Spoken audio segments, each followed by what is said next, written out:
My composure remained wrapped in black velvet until Glen Rourke swatted my small gift box onto the stone floor like garbage.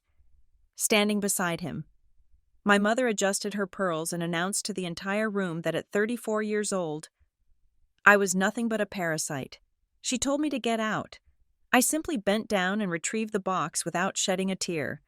They chose to humiliate me moments before I rejected the only thing that could save them. My name is Valerie Brooks, and I had been driving for 45 minutes through the scorching heart of the Arizona heat before I even saw the gates. The air conditioning in my 10-year-old sedan had given up the ghost somewhere around mile marker 8, leaving me to stew in the dry, suffocating warmth of the Sonoran desert.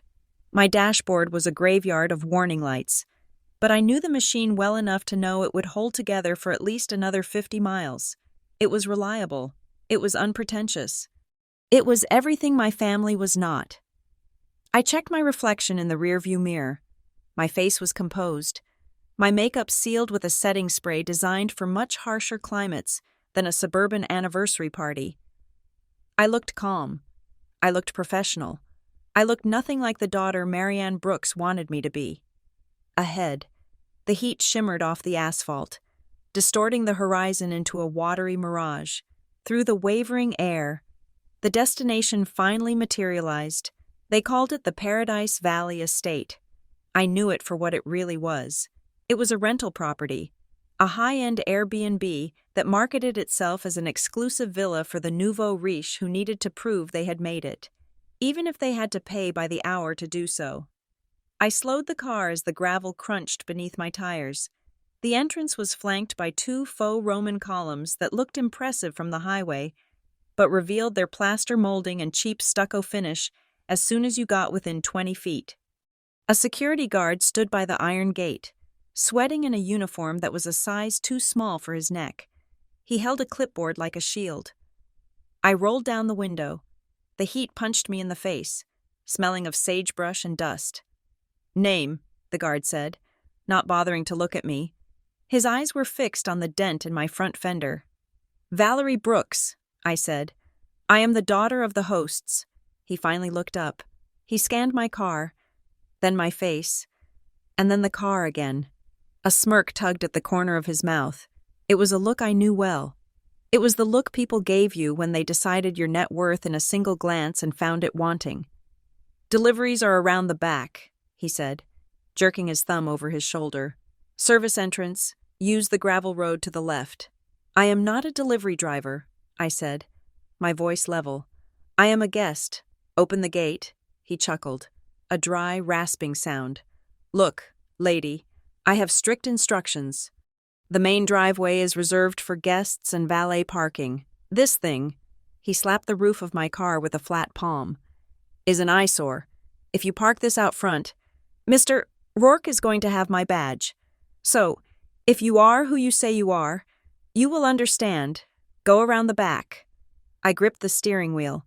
My knuckles turned white, but my face remained a mask of indifference. I could have argued. I could have called my mother. I could have explained that the suit I was wearing cost more than his monthly salary, even if it didn't scream for attention, but I didn't. Arguing with the help was something Marianne would do. I simply nodded. "Fine," I said. I shifted gears and turned the wheel, guiding the sedan onto the service road. It was a dusty, unpaved track that wound behind the manicured hedges, hiding the ugly machinery of the event from the pristine view of the guests. As I rounded the corner of the estate, the main courtyard came into view. It was a tableau of aggressive opulence. Round tables were draped in ivory linens, set with gold charger plates that caught the brutal afternoon sun. A string quartet was sawing away at Vivaldi in the corner, fighting a losing battle against the dry wind.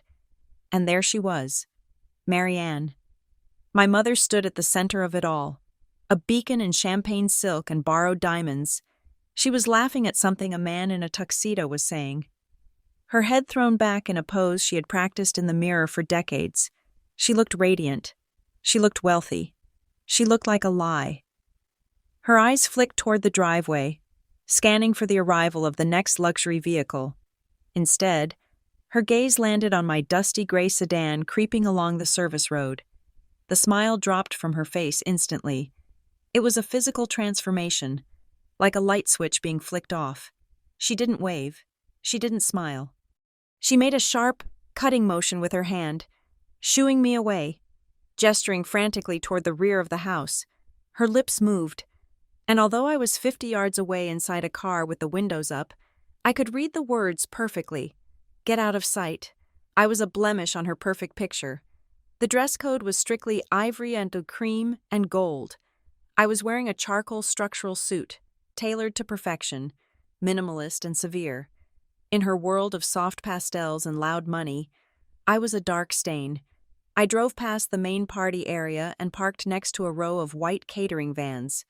I killed the engine. The silence that filled the car was heavy. I sat there for a moment, listening to the ticking of the cooling engine. "Showtime, Valerie," I whispered to myself. I stepped out of the car and into the heat. I smoothed the lapels of my jacket. I walked toward the back entrance of the villa, my heels clicking on the pavement. As I walked, my eyes automatically shifted into work mode. I couldn't help it. It was a professional hazard. I worked for Larkspur Forensics Recovery. We were the people corporations called when the numbers didn't add up. We were the people private equity firms called when they suspected a CEO was siphoning funds into offshore accounts. My job was to look at a landscape of financial data and spot the anomaly, the fake invoice, the ghost employee. I had spent 10 years training my brain to see the cracks in the facade. And this house was full of cracks. I passed a row of decorative columns near the back patio. From a distance, they looked like Italian marble. Up close, I saw the seam where the vinyl wrap was peeling away from the plywood base. I walked past an open window where the heavy velvet drapes were billowing slightly. I caught a glimpse of the hem. There was a plastic tag stapled to the bottom lining. Property of Arizona Event Rentals. Do not remove. The floral arrangements lining the walkway were stunning explosions of white orchids and hydrangeas. I reached out and touched a petal as I passed. Synthetic silk. High quality. Certainly. But fake. They couldn't afford fresh flowers for a venue this size in this heat, so they had rented reusable ones. Everything here was temporary. The furniture, the linens, the glassware. I noted that the wine glasses on the waiters' trays were mismatched, two slightly different shapes mixed together, implying they had combined stock from two different rental batches to save money. It was a false paradise in the truest sense, a stage set erected for 5 hours to project an image of success that evaporated the moment the invoices came due. I reached the kitchen door and pushed it open. The sudden assault of noise and smell was overwhelming. The kitchen was a war zone of catering staff shouting orders, pots clanging, and the thick, heavy scent of reduction sauces and roasted meats. The air was hotter here than outside, humid with steam. "Hey, you!" a man in a chef's coat shouted, pointing a ladle at me. "You're late. Grab a tray of canapes and get out there. We are down 2 servers." I stopped in the doorway. "I am not a server," I said. "I am Valerie Brooks." The chef blinked, wiping sweat from his forehead. He looked at my suit. It was dark, severe, and utilitarian. In his defense, I looked more like the event manager or a high-end concierge than a guest at a summer anniversary party. "Oh," he said, losing interest immediately. "Well, don't stand in the doorway. You are blocking the flow. Move." He gestured vaguely toward a corner filled with stacked crates of soda and dirty dishes. "Stand over there if you're not working. Just stay out of the way." I moved to the corner, pressing my back against the cool stainless steel of an industrial refrigerator. I was 34 years old. I had a master's degree in forensic accounting. I had recovered over $50 million in stolen assets for my clients in the last fiscal year alone. And here, in this kitchen, I was indistinguishable from the help. This was my role in the family, the invisible one, the practical one, the failure, to Marianne and Glenn. Success was measured in visibility. It was measured in brand names you could read from across the street. It was measured in check-ins at 5-star resorts and the glossy sheen of a new car. They called me a freeloader because I lived in my grandmother's old house. a modest, paid-off bungalow on the edge of town that they had forgotten about until they realized they couldn't sell it without my signature. They called me a failure because I didn't talk about my work. They assumed that because I didn't brag, I had nothing to brag about. They assumed that because I drove an old car, I couldn't afford a new one. They didn't understand the difference between being rich and having money. Glenn bought expensive scotch, but ignored the leak in his roof. Marianne bought designer purses but rotated credit cards to hide the minimum payments. They lived their lives on a precipice, terrifyingly close to the edge, fueled by the desperate need to be envied. I, on the other hand, dealt in reality. I dealt in hard assets and cold trails. I knew that the loudest person in the room was usually the one with the most to hide. I watched the servers rush past me, carrying trays of champagne flutes out to the garden. I could hear the murmur of the guests through the swinging doors, the polite laughter, the clinking of glass. I was an observer. I was a ghost in the machine of their vanity. My phone buzzed against my thigh. A single, sharp vibration. I pulled it out of my pocket. The screen glowed in the dim light of the kitchen corner. The message was from the secure server at Larkspur. Subject: Case file 892-B, sender. Investigation unit. Message: Drew Mercer profile complete. Discrepancies confirmed. Asset trace finalized. Federal interest flagged. We are awaiting your final authorization to release the dossier to the agency. I stared at the screen. Drew Mercer, my sister's husband, the golden boy, the man who was currently outside, holding court, telling everyone about his revolutionary green energy investments. The file was a kill switch. It was the culmination of 6 months of quiet digging. Triggered the moment I noticed the inconsistencies in the family group chat, the vague bragging about returns that were statistically impossible. I slid the phone back into my pocket. My hand brushed against the other object I was carrying. A small box, wrapped in black velvet. It sat heavy in my pocket, denser than its size suggested. It wasn't jewelry. It wasn't a sentimental trinket. It was a physical manifestation of the truth. I ran my thumb over the velvet texture. It felt soft, harmless. But I knew better. Outside, the music swelled. The party was reaching its peak. They were celebrating 33 years of a marriage built on debt and delusion. They were celebrating the arrival of my sister and her husband. The saviors of the family reputation. They had no idea that the real guest of honor was standing next to the dishwasher, holding the detonator in her pocket. I took a deep breath, inhaling the scent of roasted garlic and dish soap. It was time. "Excuse me," I said to a server who was rushing by with a tray of empty glasses. She stopped, looking annoyed. "What?" "Which way to the main table?" I asked. "Through those doors. Turn right," she said, already moving away. "Good luck finding a seat. It is packed out there." "I don't need luck," I said quietly, more to myself than to her. I pushed off from the refrigerator. I straightened my jacket again. I checked my reflection in the chrome surface of a warming oven. My eyes were cold. My expression was blank. I was ready to ruin everything. I pushed through the swinging doors and stepped out of the kitchen, moving from the shadows into the blinding, unforgiving light of the false paradise. I had barely taken 2 steps away from the swinging doors of the kitchen when a heavy hand clamped down on my shoulder. The grip was wet, clammy with sweat, and desperate. I did not flinch. I simply stopped moving and turned my head slowly to the left. Glen Rourke stood there, blocking the narrow service corridor that connected the kitchen to the main banquet hall. My stepfather looked like a man who was trying very hard to hold a crumbling dam together with nothing but Scotch tape and bravado. He was wearing a tuxedo that had been fashionable 10 years ago, the lapels slightly too wide, the fabric straining across a midsection that had expanded significantly since the last time he had bothered to visit a tailor. In his right hand, he clutched a crystal tumbler filled with an amber liquid that smelled of peat and oak. In his left hand, he held a bottle. I recognized the label immediately. It was a 25-year-old single malt, the kind that retailed for upwards of $2,000 a bottle. I looked at the bottle, then I looked at his face. "Valerie," he said, his voice a low growl that was meant to be intimidating but only sounded raspy. I thought I smelled something cheap. "Hello, Glenn," I said. My voice was neutral, the same tone I used when briefing a client on a tax audit. "Happy anniversary." He stepped closer, invading my personal space. The smell coming off him was a mixture of expensive cologne, stale tobacco, and the distinct, metallic tang of fear. He took a long, aggressive pull from his glass, draining half of it in one swallow. "Don't give me that happy anniversary garbage," he spat. "You know what day it is? It is the 20th of the month." I stood perfectly still. "I am aware of the date, Glenn." "Then where is it?"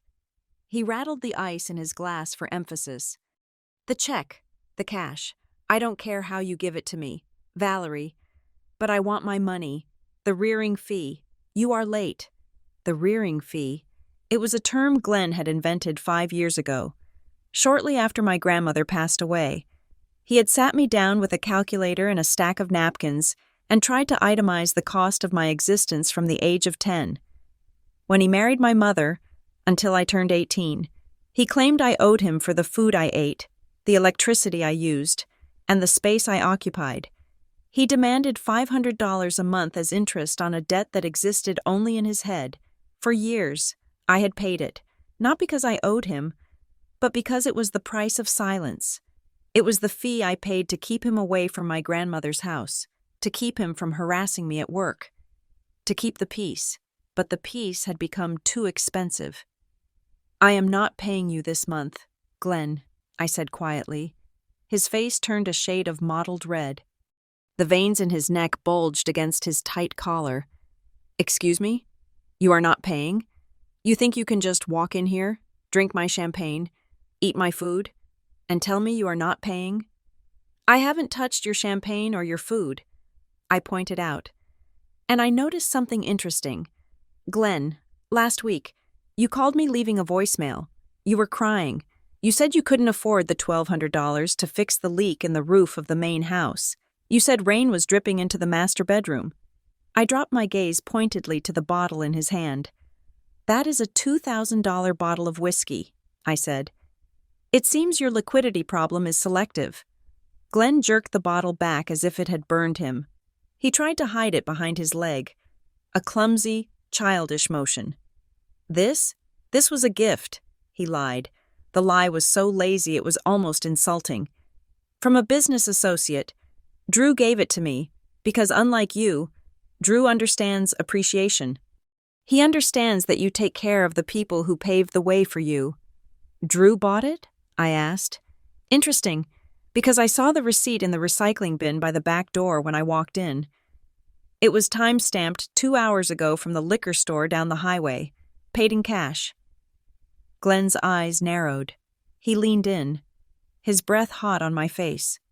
"You listen to me, you ungrateful little leech. You live in that house because I allow it. That bungalow belongs to this family. It is an asset, my asset. You are just a squatter. You have been living there rent-free for years while your mother and I struggle to maintain our lifestyle. You should be down on your knees thanking me for letting you have a roof over your head. You should be grateful I let you exist." I watched him. I watched the way his eyes darted to the kitchen door, checking if anyone was listening. I watched the way his fingers whitened around the glass. He was terrified. He wasn't angry because I was late with a $500 check. He was angry because he needed money, a lot of it, and he needed it now. I decided to pull a thread, just one. "Speaking of assets, Glenn," I said, keeping my voice soft, forcing him to lean in to hear me. "I was looking at the public records for the county clerk's office yesterday, just routine browsing. I noticed something odd about the joint savings account you share with Mother." He froze. The ice in his glass stopped rattling. "What are you talking about?" he whispered. "There was a withdrawal on Tuesday," I said. $9,500. That is just under the $10,000 limit that triggers an automatic federal reporting requirement. Structuring, they call it. It is illegal to split deposits or withdrawals to avoid detection." Glenn's hand shook. It was a violent tremor. causing the amber liquid to slosh over the rim of the glass and drip onto his polished shoe. He stared at me, his mouth opening and closing like a fish on a dock. You stayed out of my accounts," he stammered. "You have no right. I didn't access your account. Glen," I lied smoothly. "I said I noticed a pattern. You withdrew $9,500 on Tuesday, and another $9,500 on Wednesday, and a third one this morning. That is almost $30,000 in cash in 3 days. Where is the money?" "Glen?" "Home repairs," he blurted out. "Contractors. They want cash." "For a roof you said you couldn't afford to fix?" I asked. He slammed the bottle down on a nearby service table. The sound echoed in the narrow corridor, sharp and violent. A young busboy carrying a crate of lemons froze near the ice machine, his eyes wide. "Shut up," Glen hissed. "You don't know what you're talking about. You are a nobody, a boring little accountant who thinks she is smart because she can use a calculator. You know nothing about the real world. You know nothing about how business works." He was projecting. He was cornered. The busboy hurried past us, head down. But as he passed me, I heard him mutter under his breath. It was a whisper meant for the air. But I caught it. "Guy owes everyone. Phone rings all day. Strange numbers." I filed that away. The staff knew. The help always knew. If the kitchen staff knew he was in trouble, then the creditors were already calling the house line. Glen saw me look at the busboy and his face twisted into a sneer. He needed to reassert control. He needed to prove, right now, that he was the alpha and I was the runt. He needed to humiliate me to feel tall again. He looked down at the floor. A small puddle of whiskey had formed where he had spilled his drink. "Look what you made me do," he said. "You made me spill. That is vintage scotch. Wasted." He pointed a shaking finger at the floor. "Clean it up," he commanded. I looked at the puddle. Then I looked at him. "Excuse me?"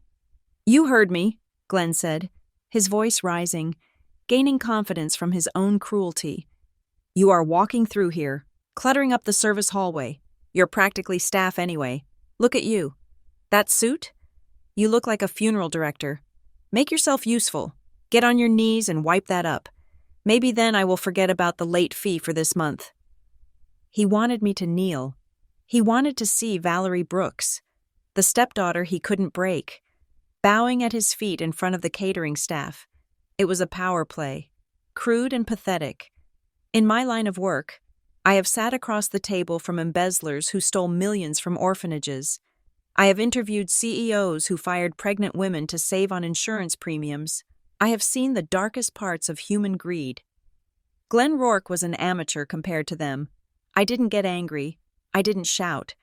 I shifted my weight to my left foot and clasped my hands in front of me. I looked him dead in the eye, my expression completely void of emotion. "No," I said. "It wasn't a question. It wasn't a protest. It was a statement of fact." Glen blinked. "What did you say to me?" "I said no," I repeated. "I am not wiping up your mess. Glen, not this one, and not the other ones you are making." "You listen to me," he started, taking a step forward, raising his hand as if he might grab my arm. "I wouldn't do that," I said. My voice dropped an octave, becoming colder, harder. "There are cameras in this hallway. Glen, look up, top left corner, red light is blinking. If you touch me, or if you force me to do anything, I will have the footage pulled, and I will send it to your investors. The ones you are trying to impress tonight." He stopped mid-step. His eyes darted to the camera. It was a bluff. I had no idea if the camera was recording or if it even worked. But Glen didn't know that. Guilt makes people paranoid. "You are ungrateful," he muttered, backing away, adjusting his jacket. "I put a roof over your head. I fed you." "You fed yourself," I corrected him. "My mother fed me, and now you are starving her accounts to feed something else." "I am investing," he shouted, losing his composure again. "It is an investment. Drew has a deal, a once-in-a-lifetime deal. We just need the liquidity for the deposit. It has to happen tonight. The wire has to clear by midnight or we lose the position." There it was. The slip. The deposit. Tonight. Midnight. He hadn't just withdrawn cash for debts. He was pooling cash for a buy-in. He was handing over liquid assets to Drew Mercer in a desperate bid to turn $30,000 into $300,000. He was gambling with money he didn't have, on a scheme that I already knew was a mirage. Glen realized he had said too much. He clamped his mouth shut, his eyes widening. "Forget I said that," he snapped. "It is business, above your pay grade. Just stay out of the way, and don't let me see you near the VIP table. You sit in the back, with the cousins, where you belong." He turned and marched away, heading back toward the kitchen doors, likely to find a refill for the glass he had just emptied. He walked with a stiff, jerky gait, the walk of a man who feels the ground crumbling beneath his feet. I watched him go. He thought he had won. He thought he had put me in my place. He thought I was just the sullen stepdaughter standing in the service corridor, too broke to pay her rent, too proud to beg. He was wrong. I looked down at the puddle of whiskey on the floor. I stepped carefully over it, making sure not to get a single drop on my shoes. I wasn't the prey anymore. I had the scent now. I knew exactly where the blood was coming from. Structuring cash withdrawals, a midnight deadline, a desperation so deep it made his hands shake. Glen wasn't just a participant in Drew's scheme. He was a primary victim who had turned accomplice to save his own skin. I reached into my pocket and touched the velvet box again. The weight of it felt reassuring. I walked toward the main doors of the banquet hall. I checked the time on my watch. It was 7:45. I had 4 hours until midnight. 4 hours to dismantle a lifetime of lies. I pushed the doors open and stepped into the party. The air conditioning hit me, cool and crisp, but it did nothing to chill the fire that was starting to burn in my chest. I wasn't here to celebrate. I was here to foreclose. The string quartet was in the middle of a reasonably competent rendition of Pachelbel's canon when the roar of an engine obliterated the melody. It was not just a sound. It was a seismic event. The low, guttural thrum of a 12-cylinder engine reverberated off the faux stucco walls of the villa, rattling the mismatched wine glasses on the serving trays. Heads turned. Conversations died mid-sentence. Even the heat seemed to pause in deference to the noise. Through the main gates, a car appeared. It was a Lamborghini Aventador, painted a shade of neon lime green that did not exist in nature and probably shouldn't have existed in paint. It moved with the aggressive prowl of a predator that knew it was the most expensive thing in the zip code. My half-sister, Bryn, had arrived. The car stopped directly in front of the red carpet that Marianne had insisted on rolling out over the dusty gravel. The driver's door winged upward, and Drew Mercer stepped out. If the car was a scream for attention, Drew was the exclamation point. He was wearing a midnight blue velvet blazer. In the middle of the Arizona desert, in July. He adjusted his sunglasses, despite the sun having dipped low enough to render them useless, and flashed a smile that was all teeth and veneers. He looked like every tech CEO who had ever graced the cover of a magazine shortly before being indicted for securities fraud. But the crowd didn't see the fraud. They saw the velvet. They saw the car. They saw the confidence. "Sorry we are late, everyone," Drew announced, his voice projecting with the practiced cadence of a motivational speaker. "Had a conference call with our partners in Zurich. You know how the time zones are. The market never sleeps, and neither does green energy." A ripple of appreciative murmurs went through the guests. Zurich, the market, green energy. He was hitting all the buzzwords like a pinball machine. Then the passenger door opened, and Bryn emerged. She swung her legs out first, waiting a precise 2 seconds for the hired photographer to get the angle right. She was wearing a dress that looked like it was made of spun sugar and diamonds. A shimmering, strapless gown that cost more than my car. But it wasn't the dress she was showcasing. It was the bag. She held it in the crook of her elbow, positioning it so the logo faced the camera. It was an Hermes Birkin, the holy grail of handbags. Himalayan crocodile leather with diamond-encrusted hardware. A bag that, if real, would retail for upwards of $300,000 on the resale market. The guests gasped. I saw my aunt clutch her chest. Marianne actually brought her hands to her face, tears of pride welling in her eyes. I took a sip of my sparkling water and narrowed my eyes. I have spent years analyzing luxury assets for seizure. I know the grain of authentic Nile crocodile skin. I know the specific, cool luster of palladium hardware. From 20 feet away, the bag looked impeccable.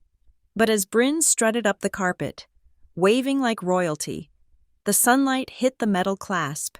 It gleamed with a harsh, brassy yellow tone. Authentic Hermes gold hardware has a depth to it, a richness. This was too bright. It was too yellow. It was plated zinc. And the bag itself, it held its shape too stiffly. Real crocodile skin softens. It slumps ever so slightly under its own weight. This bag was rigid. It was structured with cardboard and stiffener.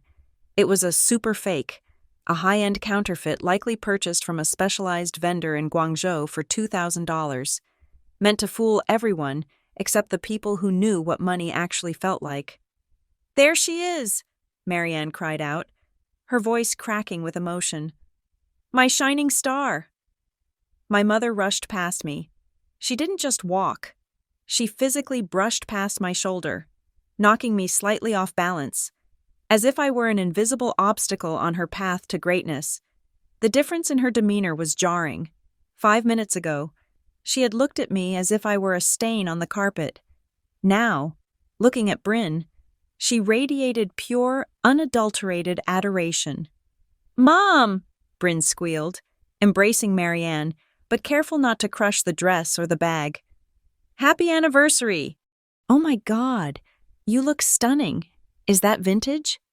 "It is now," Marianne laughed, a high, tinkling sound I hadn't heard in years. "Oh, look at you. Look at you both.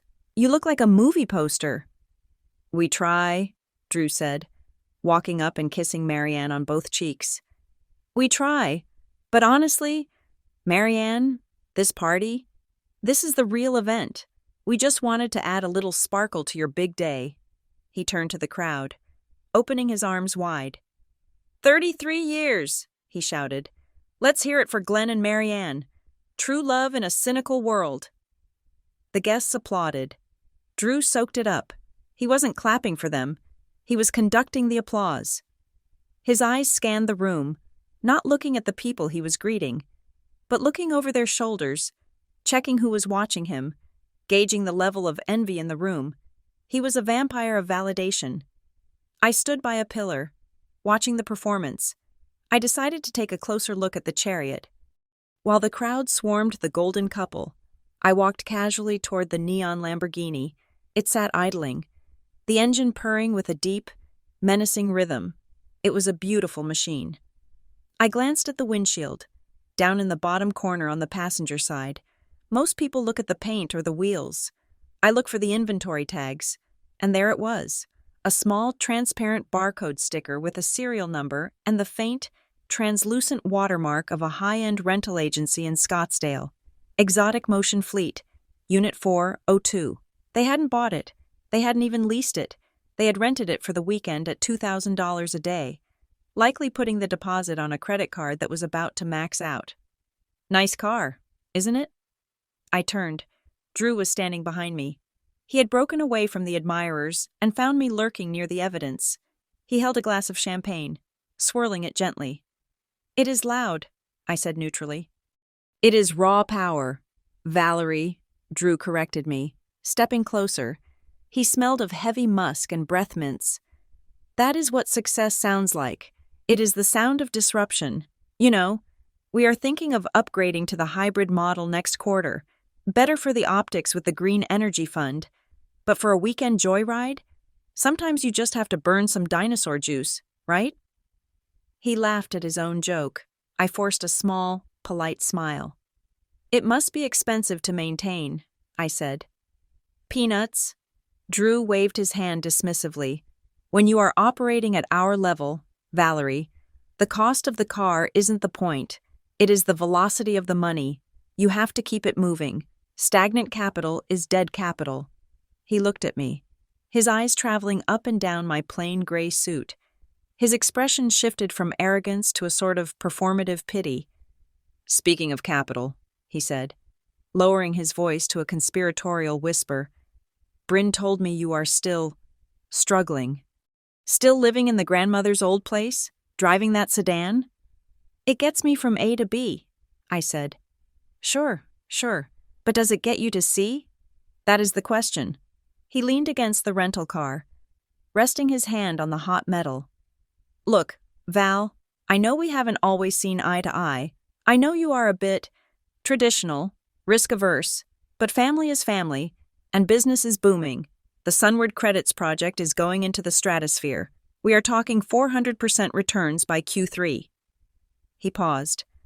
Waiting for me to be impressed, I remained silent. "We are expanding the office," he continued, taking my silence for intimidation. "We need people, reliable people, not the sharks I deal with in the boardroom, but steady, worker bee types, someone to handle the filing, answer the phones, make sure the coffee is hot, back office stuff." He grinned, a benevolent king offering scraps to the peasant. "I could bring you on," he said. "Administrative assistant. It is entry-level, obviously, but the pay is competitive. Better than whatever you're doing now. Plus, you get to be around the energy. You get to see how the big dogs eat. What do you say? I can have the papers drawn up on Monday. Save you from, well, this." He gestured vaguely at my suit, at my car in the distance, at my entire existence. It was a masterclass in humiliation. He wasn't offering me a job. He was offering me a demotion in life. He wanted to hire me so he could own me. He wanted the satisfaction of having Valerie Brooks, the one who always asked difficult questions, fetching his dry cleaning. I looked at him. I looked at the sweat beading on his upper lip. I looked at the way his eyes kept darting toward the gate. As if he were expecting someone else to arrive, I decided to give him exactly what he wanted. "That is very generous of you, Drew," I said, infusing my voice with a slight tremor of hesitation. I have been looking for something more stable. The market is tough right now." Drew's smile widened. He looked like a cat who had just been presented with a bowl of cream. "It is tough," he agreed, nodding sagely, "but that is why you need a lifeboat, Val, and I am offering you a seat. Don't let pride drown you." "I will consider it," I said. "Truly, I need to think about the logistics. Can we talk about it later this week?" "Take the weekend," he said, clapping me on the shoulder. "But don't wait too long. The train is leaving the station." He winked and turned back to the party. Convinced he had just secured another pawn, he walked back toward the crowd, his velvet jacket absorbing the dying sunlight. I watched him go, then shifted my gaze to Bryn. She was standing near the chocolate fountain, surrounded by 3 of my cousins who were oohing and aahing over the fake Birkin. Bryn was smiling, but the smile didn't reach her eyes. Her posture was rigid. Every few seconds, her eyes flicked down to the clutch she was holding in her other hand. Not the Birkin, but a small phone case. She checked the screen. Then she looked up, scanning the perimeter of the courtyard. Then she checked the screen again. She wasn't acting like a woman enjoying her triumph. She was acting like a woman who was waiting for a bomb to go off. She was terrifyingly alert. When a waiter dropped a fork on the patio stones, Bryn jumped so hard she almost spilled her wine. She was terrified.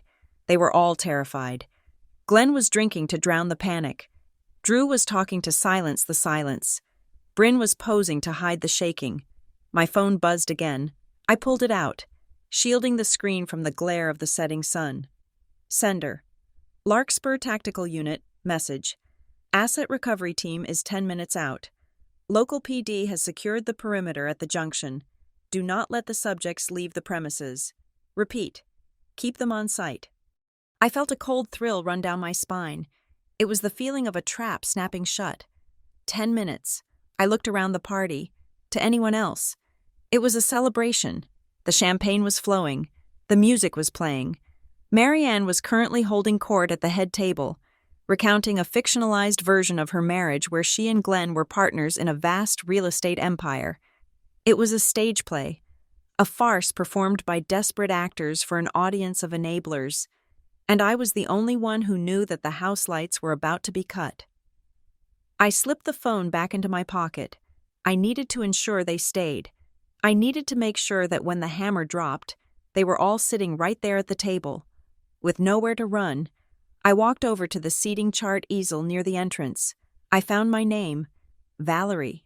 It was written on a small card and relegated to table 9, the table furthest from the head table, right next to the swinging kitchen doors I had just exited.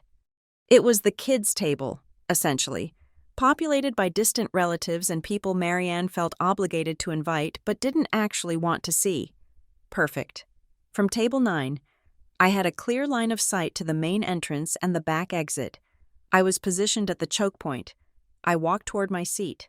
Passing Bryn, she was laughing too loudly at a joke my cousin made. "Oh, stop it!" Bryn shrieked, clutching the fake bag. "You are too much. We are just blessed. That is all. Drew works so hard. We are just so blessed." "Blessed," I whispered to myself. I sat down at table 9. The chair was a flimsy folding chair covered in a silk slipcover to hide its cheapness. The centerpiece was a small bowl of the same synthetic flowers I had seen earlier. I placed the black velvet box on the table in front of me. It sat there, stark and ominous against the white tablecloth. The sun finally dipped below the horizon, casting the desert in a bruised purple twilight. The string lighting above the courtyard flickered on, casting a warm, deceptive glow over the gathering. Let them have their moment, I thought. Let them drink the cheap champagne and admire the rented car and envy the fake bag. Let them build their tower of cards as high as they possibly could. Because gravity was coming, and gravity, unlike my family, never missed a payment. I rested my hand on the box. 10 minutes, I murmured. Drew was now at the microphone, tapping it to get everyone's attention. Testing, testing, he boomed. Is this thing on? Everyone, take your seats. We have a schedule to keep. Marianne has an announcement, and I believe dinner is about to be served. The guests began to shuffle toward their tables. The play was entering its second act. I sat back, crossed my legs, and waited for the curtain to rise on the disaster. Table 9 was not just a location, it was a demographic classification. While the tables in the center of the courtyard, the ones basking in the glow of the string lights and the attention of the waiters, were set with crystal goblets and heavy, starch-stiffened linen napkins. My table was an island of disposable indignity. I sat down and picked up the cup in front of me. It was plastic, high-quality plastic, designed to mimic glass from a distance, but plastic nonetheless. It had a seam running down the side that scraped against my thumb. Beside it lay a paper napkin, the kind you buy in bulk at a warehouse store for a backyard barbecue. This was Marianne's subtle way of drawing the property lines. There were the guests who mattered, the investors, the wealthy friends, the people she needed to impress. And then there were the obligations, the distant cousins, the senile great-uncle, and the daughter who drove a sedan with a dented fender. The table was situated so close to the service entrance that every time the kitchen doors swung open, a gust of hot air smelling of burnt butter and dishwater washed over us. It was a sensory reminder of my place in the hierarchy. Barely above the help, miles below the family. "So," a voice grated from my right. "Still single, I see." I didn't need to look to know it was Aunt Janice. She was Marianne's older sister. A woman who had made a career out of marrying 3 different men for their pensions and burying them all before they could spend it. She wore a hat that looked like a crushed bird's nest and smelled of mothballs and gin. "Hello, Aunt Janice," I said, unfolding the paper napkin. She leaned in, her eyes wet and predatory. "I asked you a question. Valerie, 34 years old. The clock isn't just ticking. Dear, the alarm is ringing. Have you found anyone yet? Or are you still—" She waved a hand vaguely at my suit, as if my clothing were a disease. "Doing whatever this is? I am focusing on my career," I said. It was the standard deflection. "Career," she scoffed. "A career doesn't keep you warm at night. A career doesn't buy you a house like this. She gestured grandly at the rented villa. Look at your sister. Look at Bryn. 28 years old and she has the world on a string. Drew treats her like a queen. What do you have? A cat? I don't have a cat, I said. Well, you should get one, she snapped.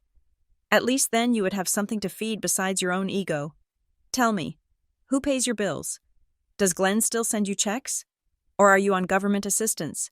I hear the forensic accounting field is dry. She said forensic accounting like it was a euphemism for unemployment. I pay my own bills, Janice, I said calmly. Sure you do, she winked.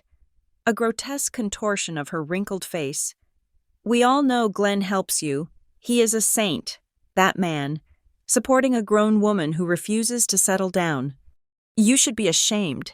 Before I could respond, not that I planned to waste breath correcting her, a shadow fell over the table. Marianne had descended from the high heavens of the head table to grace the peasantry with her presence. She held a glass of champagne, her face flushed with the intoxication of being the center of attention. Is everyone comfortable? She asked, her voice dripping with artificial sweetness. She didn't look at Aunt Janice or the senile uncle. She looked straight at me. The plastic cups are a nice touch. Mother, I said, very eco-friendly. Marianne's smile tightened. We ran short on Crystal.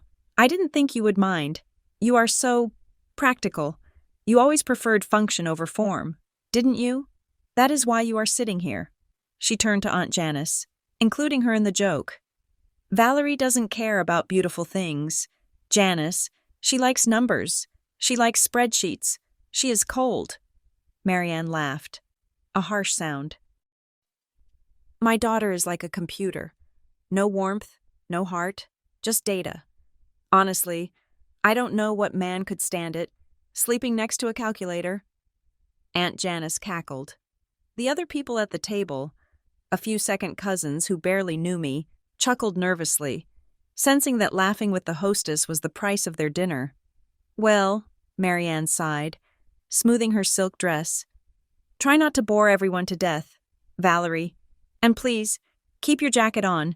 The stain on your blouse might show. There was no stain on my blouse.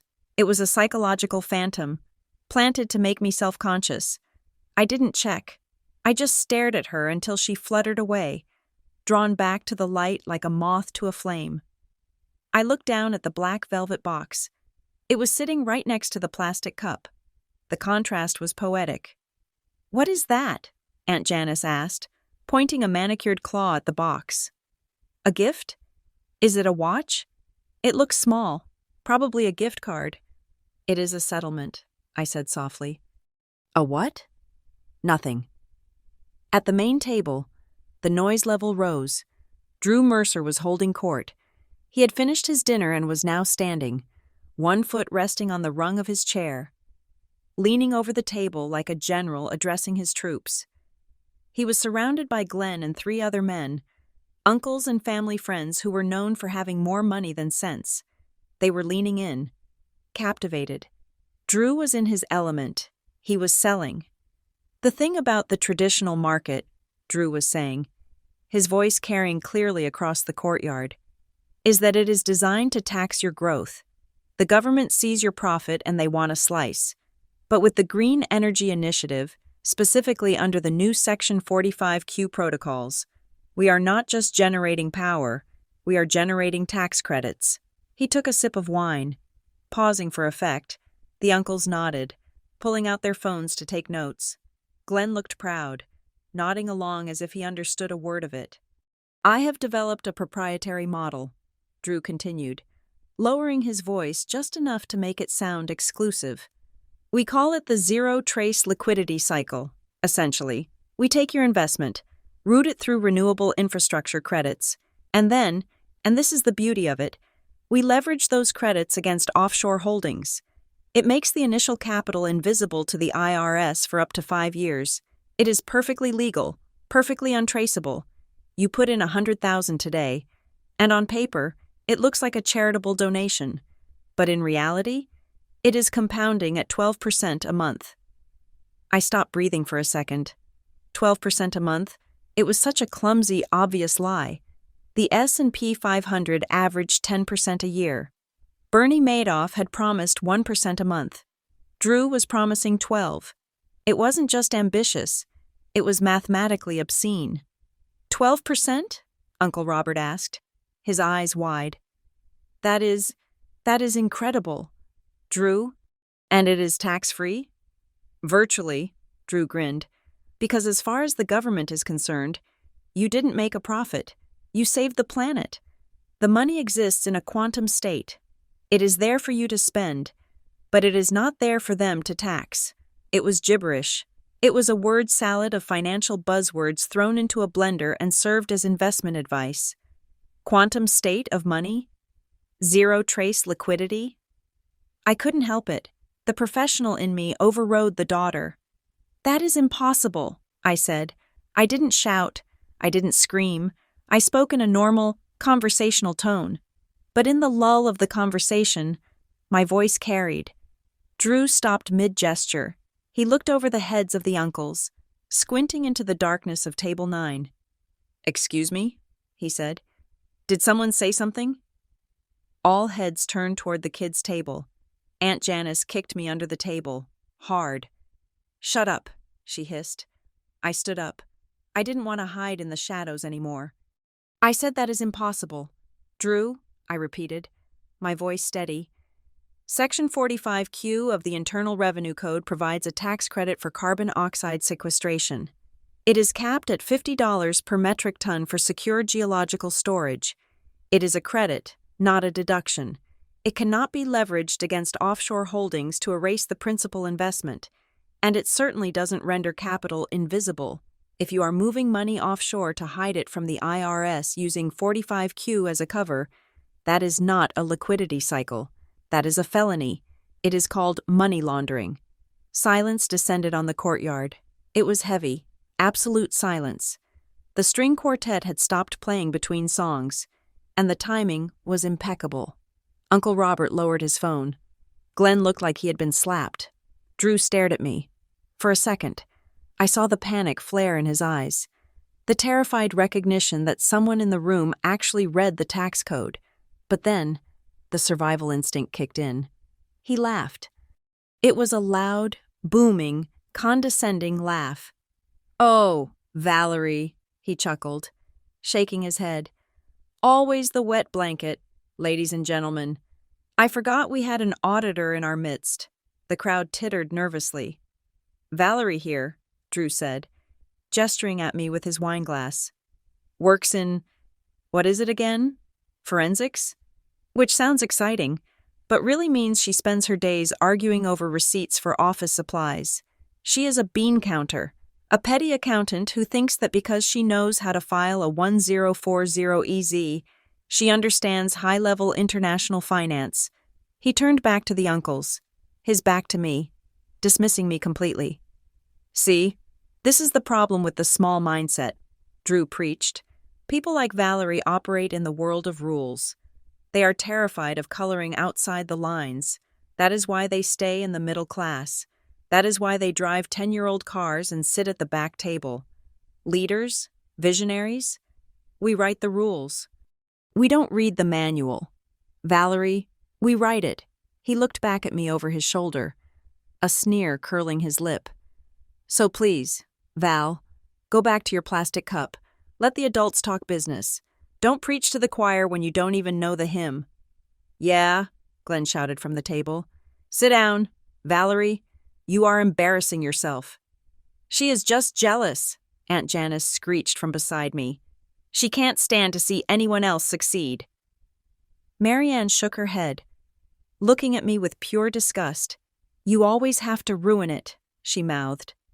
"Always," the laughter returned. It was louder this time, fueled by relief. The guests wanted to believe Drew. They wanted to believe in the magic money machine. They didn't want to hear the dry, boring truth from the woman in the gray suit. I stood there for a moment longer. I looked at Drew, preening in his velvet jacket. I looked at Glen, red-faced and hateful. I looked at Marianne, ashamed of her own flesh and blood. They had drawn the line. They had made the choice. I nodded slowly. You are right, Drew, I said. I am just an accountant. I will let you get back to your vision. I sat down. That is what I thought, Drew sneered. Now, where was I? Right, the offshore leverage points. I reached out and placed my hand on the black velvet box. I had come here tonight with a choice. Inside this box was a folder. I could have pulled Glen aside. I could have shown him the evidence quietly. I could have offered them a way out, a plea deal, a chance to liquidate assets and pay back the investors before the indictments came down. I could have saved them from prison. I could have been the dutiful daughter who cleaned up the mess one last time. But they didn't want a savior. They wanted a scapegoat. They wanted to humiliate me. They wanted to make me small so they could feel big. Glen glared at me from across the courtyard. His eyes promised retribution later. He was planning to evict me. He was planning to take the only home I had ever known. I stroked the velvet lid of the box. The offer of mercy had just expired. I wasn't going to save them. I was going to expedite the process. The contents of this box were no longer a warning. They were a confession, and I was going to make sure everyone read it. I checked my watch. 8:15. Enjoy the dessert, I whispered to the plastic cup. It will be the last sweet thing you taste for 20 years. The sound of a silver dessert spoon striking the side of a champagne flute is a sound I have learned to associate with imminent dishonesty. It cut through the humid night air, sharp and demanding, silencing the murmur of 40 guests who were busy digesting mediocre chicken and overpriced wine. Marianne was standing at the head table. She held the glass aloft like a scepter. Her face flushed with a mixture of alcohol and the desperate need to reclaim the narrative of the evening. Family, she announced, her voice trembling with manufactured emotion. Friends, if I could have your attention, please. Glen stood beside her, swaying slightly. He placed a heavy hand on her shoulder, a gesture that looked supportive to the audience but which I recognized as him using her for balance. 33 years, Marianne said. 33 years of building a life, of building a home, and tonight, we are so blessed to be surrounded by the people who love us. But most importantly, we are surrounded by the fruits of our labor, our children. She gestured grandly toward Bryn. My beautiful Bryn, Marianne cooed. The light of my life. She told me she has a special surprise for us, a little commemoration of this milestone. This was the signal. It was the moment the entire evening had been engineered to produce. The dinner, the rented villa, the fake flowers. It was all just a preamble to the gift ceremony. It was a ritual where affection was measured in market value and love was weighed in carats. Bryn stood up. She smoothed her dress, her hands trembling visibly. She picked up a large, rectangular envelope made of heavy, cream-colored cardstock.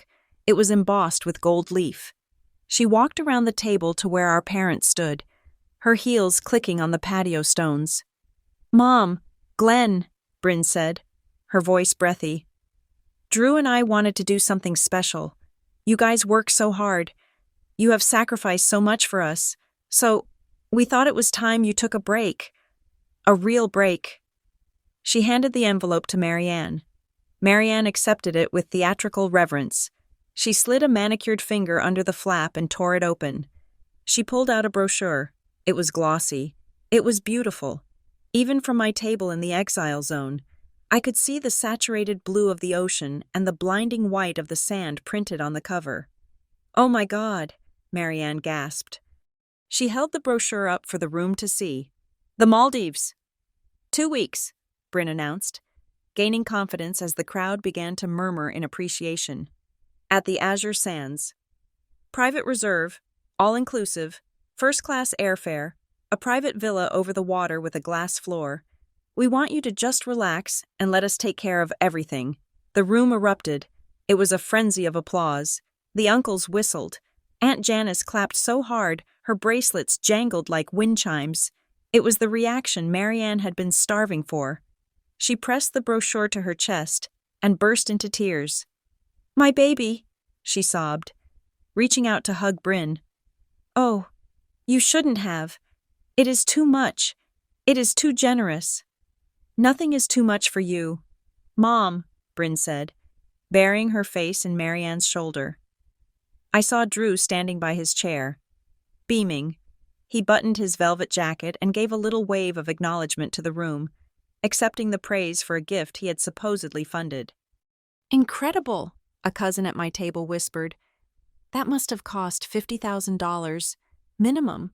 At least, Aunt Janice hissed, turning to glare at me. That is what a grateful daughter looks like. I sat perfectly still. My eyes were fixed on the brochure that Marianne had placed on the table to embrace her daughter. It was lying face down. The back of the brochure was facing me. I have a habit of reading the fine print. It is a professional deformity. My eyes automatically locked onto the small block of text at the bottom of the glossy paper. The font was tiny, perhaps 6-point, designed to be ignored, but the lighting was good, and my vision was sharp. Promotional material only, not a redeemable voucher. Presentation copy for travel agency partners. Reservation hold requires 40% deposit upon booking. This document has no monetary value. It wasn't a ticket. It wasn't a paid itinerary. It was a sales brochure that anyone could pick up for free at a luxury travel expo. Bryn hadn't bought them a trip. She had given them a picture of a trip. I looked at Bryn. She was still hugging Marianne. Her eyes squeezed shut. She wasn't hugging her mother out of love. She was hiding. She knew. She knew that the envelope was empty of anything but cardstock.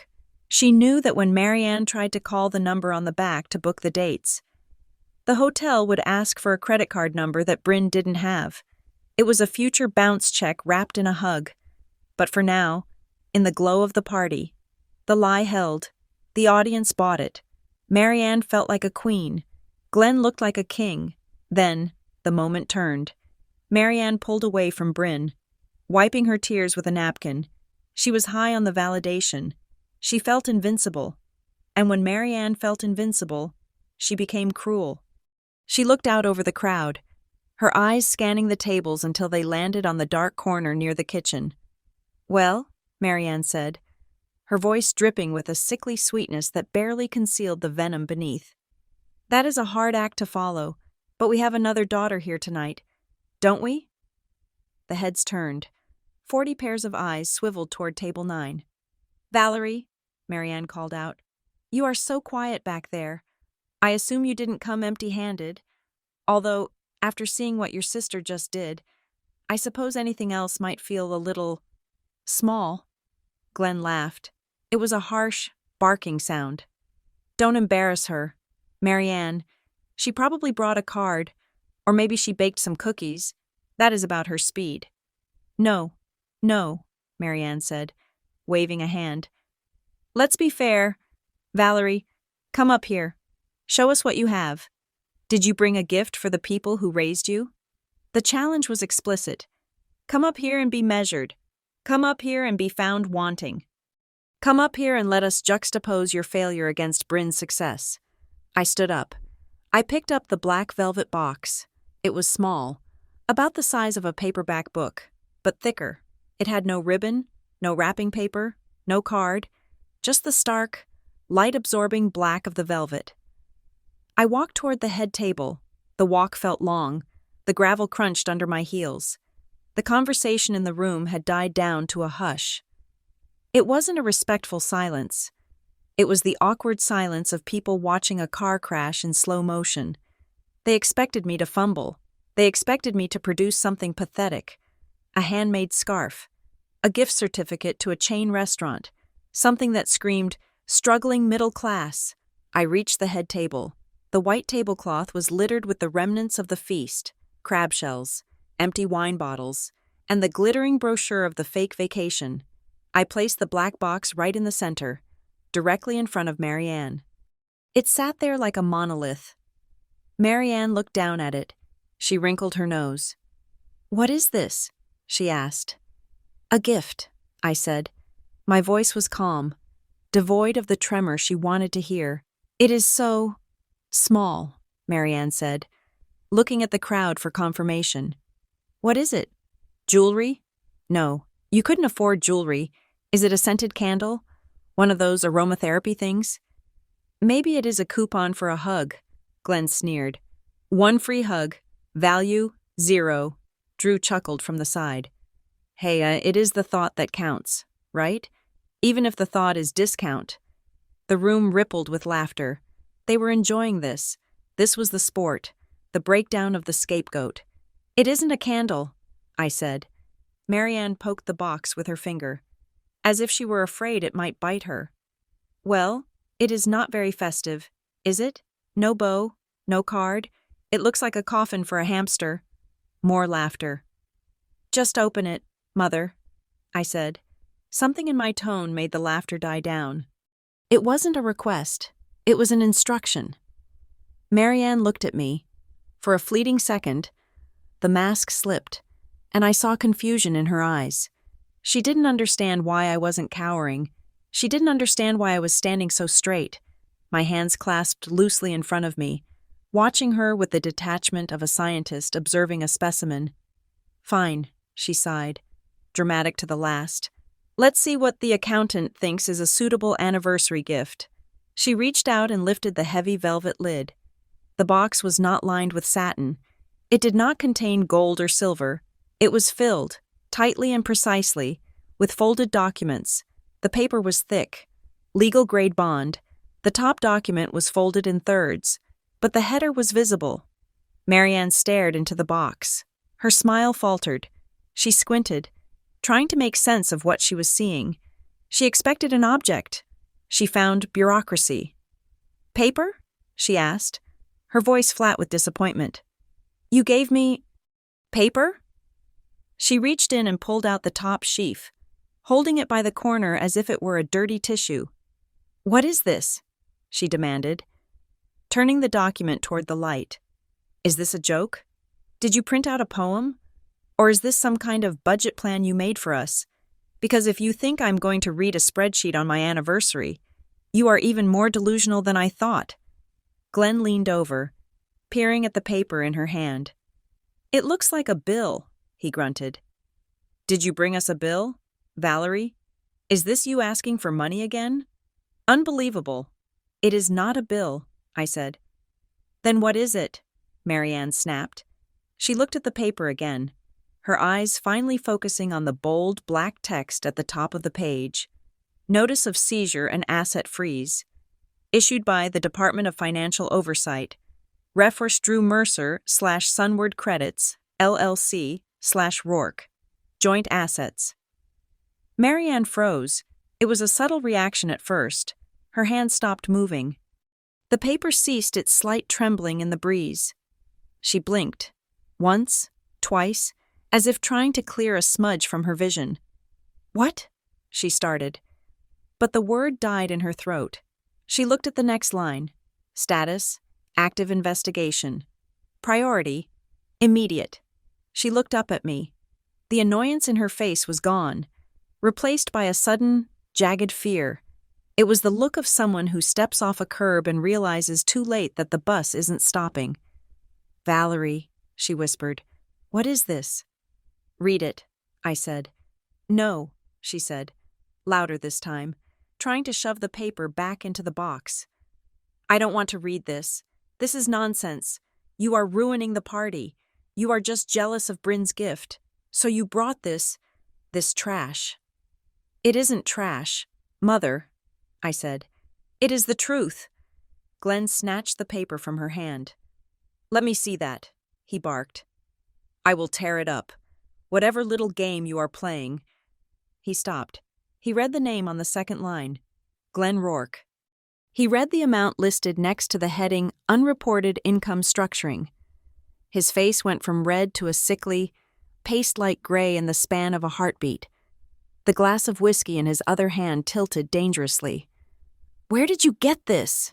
Glen hissed. His voice was no longer the boom of the patriarch. It was the hiss of a cornered animal. It is public record. Glen, I lied. Or at least, it will be tomorrow morning, right now. It is a courtesy copy. Courtesy? He choked out. I wanted you to see it before the agents do. I said. Drew, sensing the shift in the atmosphere, stepped forward. Hey, hey, what is going on here? Why the long faces? Let's keep the energy up. He reached for the box. Let me see what the little lady brought. Maybe we can. I slammed my hand down on the table, right next to the box. The sound was like a gunshot. Don't touch it, Drew, I said. Drew recoiled, startled by the sudden violence of the movement. Whoa, he laughed nervously. Okay. Easy, Tiger. Just trying to help. You have helped enough, I said. The top layer is for my parents. The layer underneath that? That is for you. Drew looked at the box.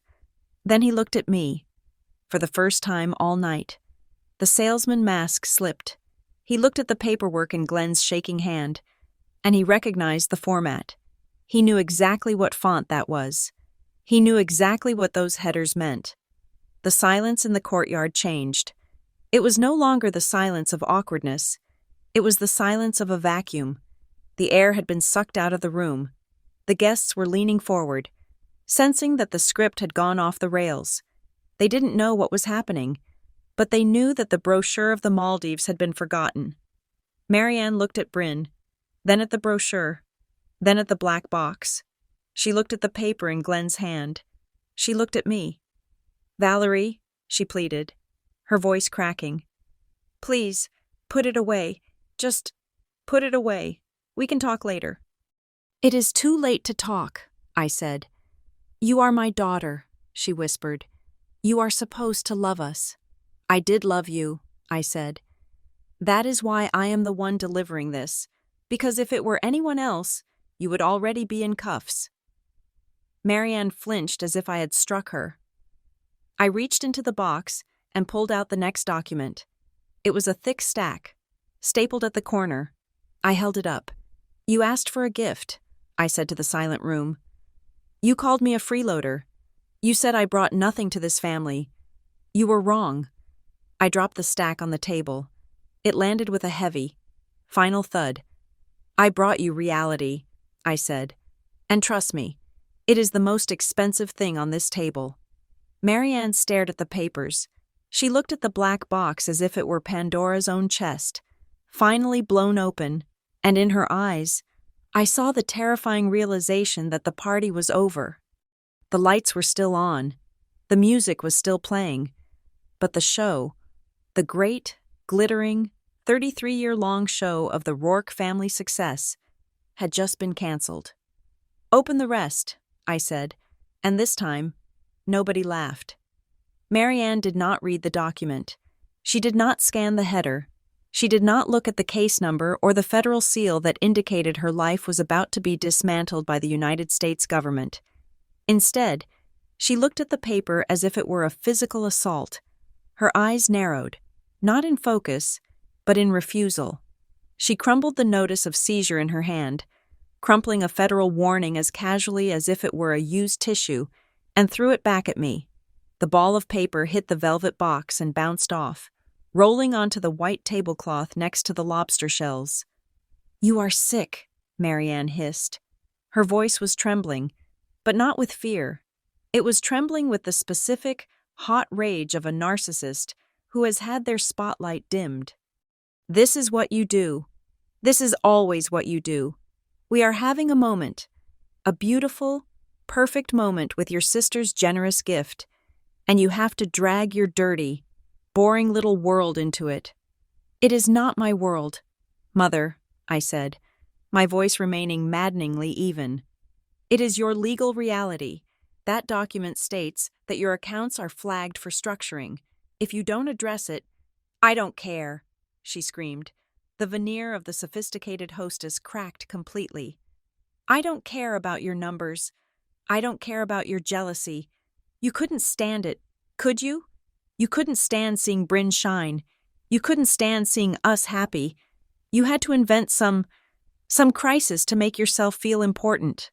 She turned to the guests, her arms wide, pleading for their validation. She has always been like this, Marianne shouted to the room. Since she was a child, morbid, obsessed with rules, trying to police us. Who brings a lawsuit to an anniversary party? Who does that? A daughter who wants to keep you out of federal prison, I said. I don't need your help, Marianne spat. And I certainly don't need your protection. Look at you. You are nothing. You have nothing. And you come here, into this beautiful villa, and try to lecture us?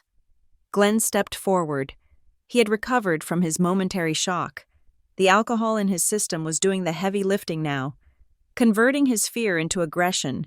He saw Marianne rejecting the truth, and he realized he could do the same if they both denied it. Then in front of this audience, it wasn't true. You heard your mother, Glen growled. He pointed a thick finger toward the gate. Get out. Glen, I started. You need to look at the second page. The timeline for the indictment is... I said get out, he roared. His face was a mask of fury.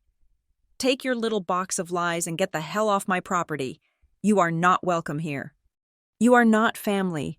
You are a leech that we have tolerated for 34 years, and I am done. I am done paying for you. I am done looking at you. He leaned in, his spittle flying, landing on the tablecloth. Don't you dare come back, he said, his voice dropping to a menacing rasp. Don't you show your face around us until you learn some respect, until you learn to appreciate what your betters have done for you. I looked at him. I looked at Marianne, who was now dabbing her eyes with a napkin, performing the role of the victimized mother to perfection. Then I looked at Bryn. My sister was standing slightly behind Drew. She held her glass of wine near her lips, hiding a smile. It wasn't a happy smile. It was the smirk of the survivor. She had seen the threat, me, and she had seen the threat neutralized. She thought she had won. She thought that because our parents had refused to look at the evidence had ceased to exist. She believed that denial was a valid legal defense. She raised her glass slightly in my direction, a toast to my exile. I looked down at the box. I had come here with a choice. The papers inside were not just evidence. They were a roadmap. If they had sat down, if they had listened, if they had shown 1 ounce of humility or intelligence, I could have guided them. I could have shown them how to cooperate, how to liquidate before the freeze, how to mitigate the damage. I could have used my skills to soften the blow, but they didn't want a pilot. They wanted to crash the plane because they liked the view from the cockpit. Slowly, deliberately, I reached out. I picked up the crumpled ball of paper that Marianne had thrown. I smoothed it out on the table. Pressing my palm flat against the creases, I folded it, once, twice. I placed it back into the black velvet box. I picked up the stack of supporting documents, the proof of the wire fraud, the shell company listings, and I placed them back into the box as well. I closed the lid. The sound was soft, a muffled thump of velvet on velvet. But to me, it sounded like a heavy steel door slamming shut. I wasn't just putting away papers. I was withdrawing the lifeline. I was retracting the offer of salvation. Very well, I said. I picked up the box. It felt lighter now, or perhaps I just felt unburdened. I will go, I said. You have made your position clear. Marianne sniffed. Straightening her spine, she reached out and grabbed Bryn's hand, pulling her close, creating a tableau of the perfect mother and daughter. I have only one real child, Marianne announced. Her voice carried to every corner of the courtyard, clear and cutting. Bryn is the only one who understands loyalty, the only one who brings joy, as far as I'm concerned. Valerie, you are just a stranger we used to feed. The words hung in the air. The guests stared at their plates, embarrassed by the raw cruelty of the statement, but too cowardly to intervene. Understood, I said. I turned my back on them.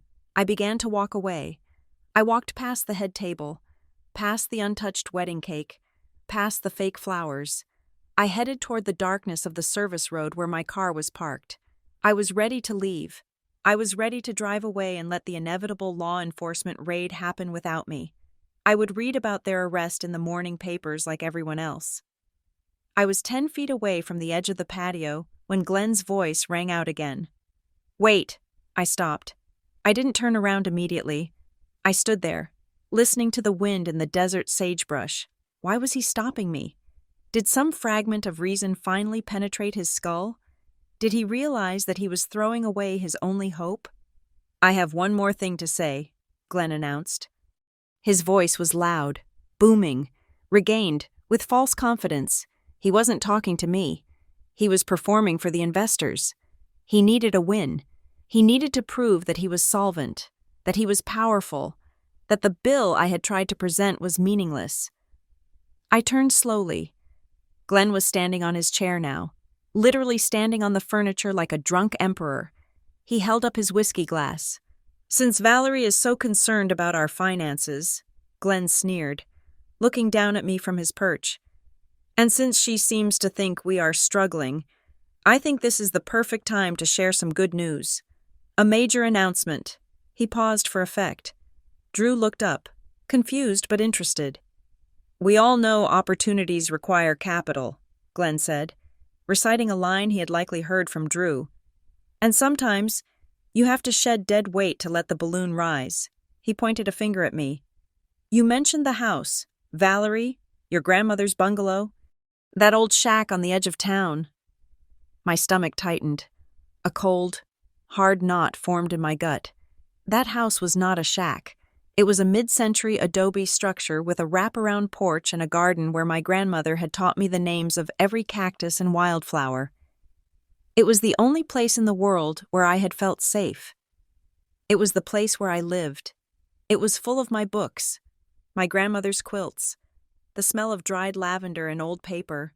It was my sanctuary. "I received an offer this morning," Glen announced, grinning, "from the Desert Ridge Development Group. They are looking to flatten that whole block to build luxury condos. They offered $450,000 for the lot." He swirled his drink. "And I accepted." The world tilted slightly on its axis. "You what?" I whispered. The words escaped me before I could stop them. "I sold it," Glen said, laughing at the look on my face. "Signed the preliminary agreement this afternoon. The closing is in 30 days, but the best part? They gave me an advance, a hefty advance." He turned to Drew, beaming. "That liquidity you needed for the deposit tonight. Drew, it is handled. The money from the house sale is going straight into the Sunward Credits Fund. We are going all in." The guests clapped. They cheered. They saw this as a bold business move, a smart liquidation of an asset to fund a higher yield. I stood frozen. I felt like I had been punched in the throat. "You can't," I said. My voice was louder now, cracking with a rare emotion. "You can't sell that house. Grandma left it to the family. But she meant it for me. I have lived there for 8 years. I have paid the taxes. I have paid the maintenance. You can't just sell it out from under me." "I can do whatever I want," Glen shouted. Jumping down from the chair, he walked toward me, pulling a folded document from his tuxedo pocket. "Because unlike you, I pay attention to the paperwork." He held up the document. It was yellowed with age. "Power of attorney," Glen declared. "Signed by your mother, who is the executor of the estate, granting me full control over all real property held in the family trust until the youngest beneficiary, that is you, Valerie, turns 35. He waved the paper in my face. "How old are you, Valerie?" he mocked. 34, right? You have 6 months left. For 6 more months, I own you. I own that house. I own every brick, every shingle, and every weed in the garden." He leaned in close, his voice dropping to a whisper that only I could hear. "I am going to bulldoze it. I am going to take your little safe space, sell it, and give the money to Drew. And you? You will be on the street. That is the price of disrespect. Valerie, that is what you get for trying to humiliate me." The cruelty was breathtaking. It wasn't just about the money. He knew. He knew that house was the only thing I loved. He knew it was the repository of my memories, the only physical connection I had to the one person in this family who had actually loved me, my grandmother. He was selling it to fund a scam. He was taking the only pure thing left in our lives and feeding it into a furnace of fraud. "You are selling my home," I said, my voice shaking with a mixture of grief and rage. To invest in a Ponzi scheme? You are going to lose it all. Glen, you are going to lose the money, and I am going to lose my home. The only loser here is you, Marianne chimed in from the table. She looked triumphant. We are investing in the future. We are building a legacy. If that old house has to go, then it goes. It was an eyesore anyway. An eyesore, I repeated. Just like you, Glen said. He stepped back, looking at the guests, inviting them to join in his victory. So, everyone, Glen shouted, a toast to the new condos and to the Sunward Credits Fund, to wealth. To wealth, the guests echoed, raising their glasses. I stood alone on the gravel. I looked at the paper in Glen's hand. The power of attorney. He was right. Legally, on the surface, he had the power. He had found the loophole. He had waited until the precise moment when it would hurt the most to pull the trigger. He thought he had crushed me. He thought that by taking my home, he had taken my power. But he had made a critical error. When you take everything from a person, when you take their dignity, their family, and their home, you don't destroy them. You liberate them. You remove the last reason they had to be merciful. I looked at the yellow document. Then I looked at the black box in my hand. I had tried to protect them. I had tried to save the house by saving their finances. But now the house was gone. The bridge was burned. The sadness in my chest began to harden. It cooled, crystallized, and turned into something sharp and heavy. 35, I said softly. What? Glen asked, barely listening, already turning back to his drink. You said you have control until I'm 35, I said. That is right, Glen smirked. So you have a few months to pack your boxes. I suggest you start tonight. I don't need a few months, I said. I looked at the gate. I looked at the time. The police were not the only ones coming tonight. I had one more card to play, a card I hadn't wanted to use because it was nuclear. It was scorched earth. But if they were going to bulldoze my grandmother's memory, I was going to bulldoze their lives. You should have read the papers in the box. Glen, I said. I told you, I am done with your papers, he yelled. That is unfortunate, I said, because if you had read them, you would have seen the date on the seizure notice. It wasn't effective tomorrow. I paused. It was effective as of 5 p.m. this afternoon. Glen frowned. What? The house, I said, my voice devoid of all emotion now. You can't sell it. You can't sell anything. You don't own it anymore. The government does. And since you just admitted, in front of 40 witnesses, that you accepted an advance payment for an asset that was already under federal freeze, I smiled. It wasn't a nice smile. You just confessed to felony fraud. Again. Glen's glass slipped from his fingers. It hit the patio stones and shattered. The expensive whiskey splashing over his shoes. What did you say? He whispered. I said, I replied, that you are already dead. You just haven't fallen over yet. I turned around and started walking toward the exit. Valerie, he screamed, come back here. You are lying. Come back here. I didn't stop. I didn't look back. I walked into the shadows, clutching the box, leaving them in the light to wait for the sirens. I stopped walking. The gravel crunched beneath my heels as I pivoted, turning 180 degrees back toward the scene of the crime. My heart was not racing. My hands were not shaking. A cold, clinical clarity had settled over me, the kind of focus I usually reserved for a courtroom or a deposition. Glen was still standing on the chair, though he looked less like an emperor now and more like a man trying to maintain his balance on a sinking ship. He held the yellow document aloft, waving it like a flag of surrender that he had mistaken for a banner of victory. You think you can walk away? Glen shouted, his voice cracking. You think you can just drop a bomb and leave? I have the power. Valerie, it is right here in black and white. I walked back to the table. I moved with a deliberate, predatory slowness. The guests parted for me, their eyes wide, sensing that the violence of the evening was shifting from emotional to something far more tangible. Let me see it, I said. I didn't shout. I didn't ask. I extended my hand, palm up, fingers steady. Glen looked down at me. He sneered, a wet, ugly expression that showed his teeth. You want to read the fine print? Go ahead. Read it and weep. Little girl, it is ironclad. He thrust the paper into my hand with enough force to bend the corner. I did not look at him. I looked at the paper. In my profession. Paper talks. It screams. People think that documents are silent, static things. But to a forensic eye, a document is a landscape of choices, mistakes, and crimes. I held the document up to the light of the string bulbs overhead.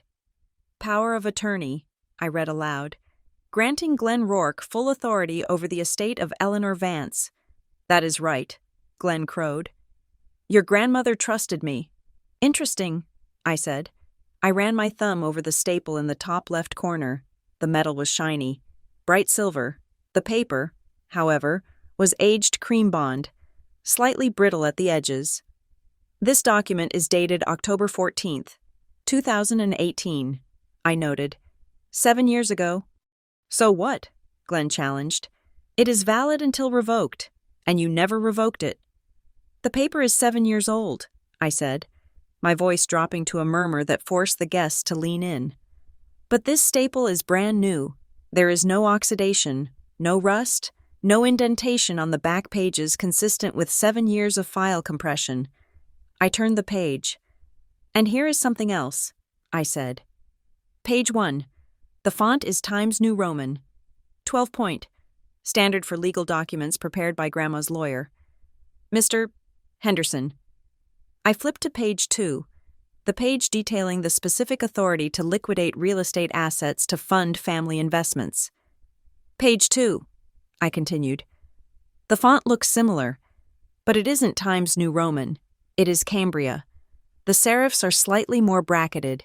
The spacing between the lines, the leading, is 14 points. Not 12. I looked up at Glen. The sweat on his forehead was glistening under the lights. You swapped the pages, I said. You kept the signature page and the preamble, and you inserted a new middle page giving yourself permission to sell the house. You removed the original staple, inserted the forgery, and restapled it. You are crazy, Glen shouted, climbing down from the chair, nearly tripping over the tablecloth. That is a lie. That is the original document. Is it? I asked. I turned to the last page. The signature page. It bore my signature, or a reasonable facsimile of it, next to a notary seal. October 14th, 2018. I repeated. Glen, where were we when we signed this? Do you remember? It was a significant day. Granting you power over my inheritance, we must have done it somewhere official. Glen hesitated. His eyes darted to the left. A classic tell. He was constructing a fabrication. We were at the bank, he blustered. The First National on Main Street. We went in the morning. You were there. I was there. The notary was there. The bank, I nodded. On Main Street. Yes. That is unfortunate for you, I said, because on October 14th, 2018, I was not in Arizona. I was in Chicago, Illinois. I was attending the National Association of Forensic Accountants annual conference at the Palmer House Hilton. I checked in on the 12th and checked out on the 15th. I have the hotel receipts. I have the flight manifesto. I have a time-stamped photo of myself presenting a seminar on, ironically enough, document fraud. The silence that followed was absolute. It was heavy and suffocating. I pointed to the notary stamp on the paper. And this notary? I asked. Sarah Jenkins? Her commission number is listed here. I can look it up right now on my phone.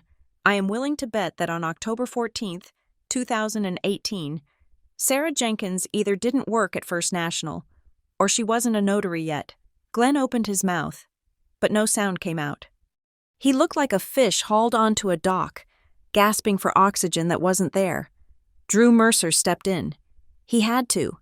The ship was taking on water, and he was the captain of the scam. Okay, Drew said, laughing nervously, holding up his hands in a gesture of peace. Let's not get bogged down in technicalities. Valerie, The point isn't the font size or the dates.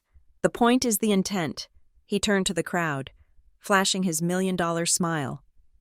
Though it looked strained at the edges.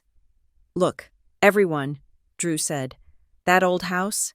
It is a dead asset. It is just sitting there, rotting in the sun, gathering dust. It is doing nothing for the family. What Glen did, what we are all trying to do, is unlock that value. We are trying to turn a dead pile of bricks into a living, breathing investment that feeds everyone, green energy, the future. Isn't that better than holding on to the past? Marianne rushed to his side, clutching her pearls. Exactly, she cried. Valerie, you are being so selfish. You are holding on to that house out of spite. Why do you need a 3-bedroom house all to yourself? It is greedy. Glen is trying to help us. He's trying to generate wealth for the whole family. And you are standing there nitpicking about staples. It isn't nitpicking. Mother, I said coldly, it is a felony. I looked at the document again. Uttering a forged instrument, I listed, fraud by deception, grand larceny, using a forged document to facilitate a real estate transaction over $100,000 is a Class 2 felony in the state of Arizona. Mandatory prison time, no probation. I looked at Glen. You didn't just lie, Glen. You drafted a confession. I folded the paper. And I'm keeping this. I shoved the document into the inside pocket of my blazer. The reaction was instantaneous. Give that back, Glen roared.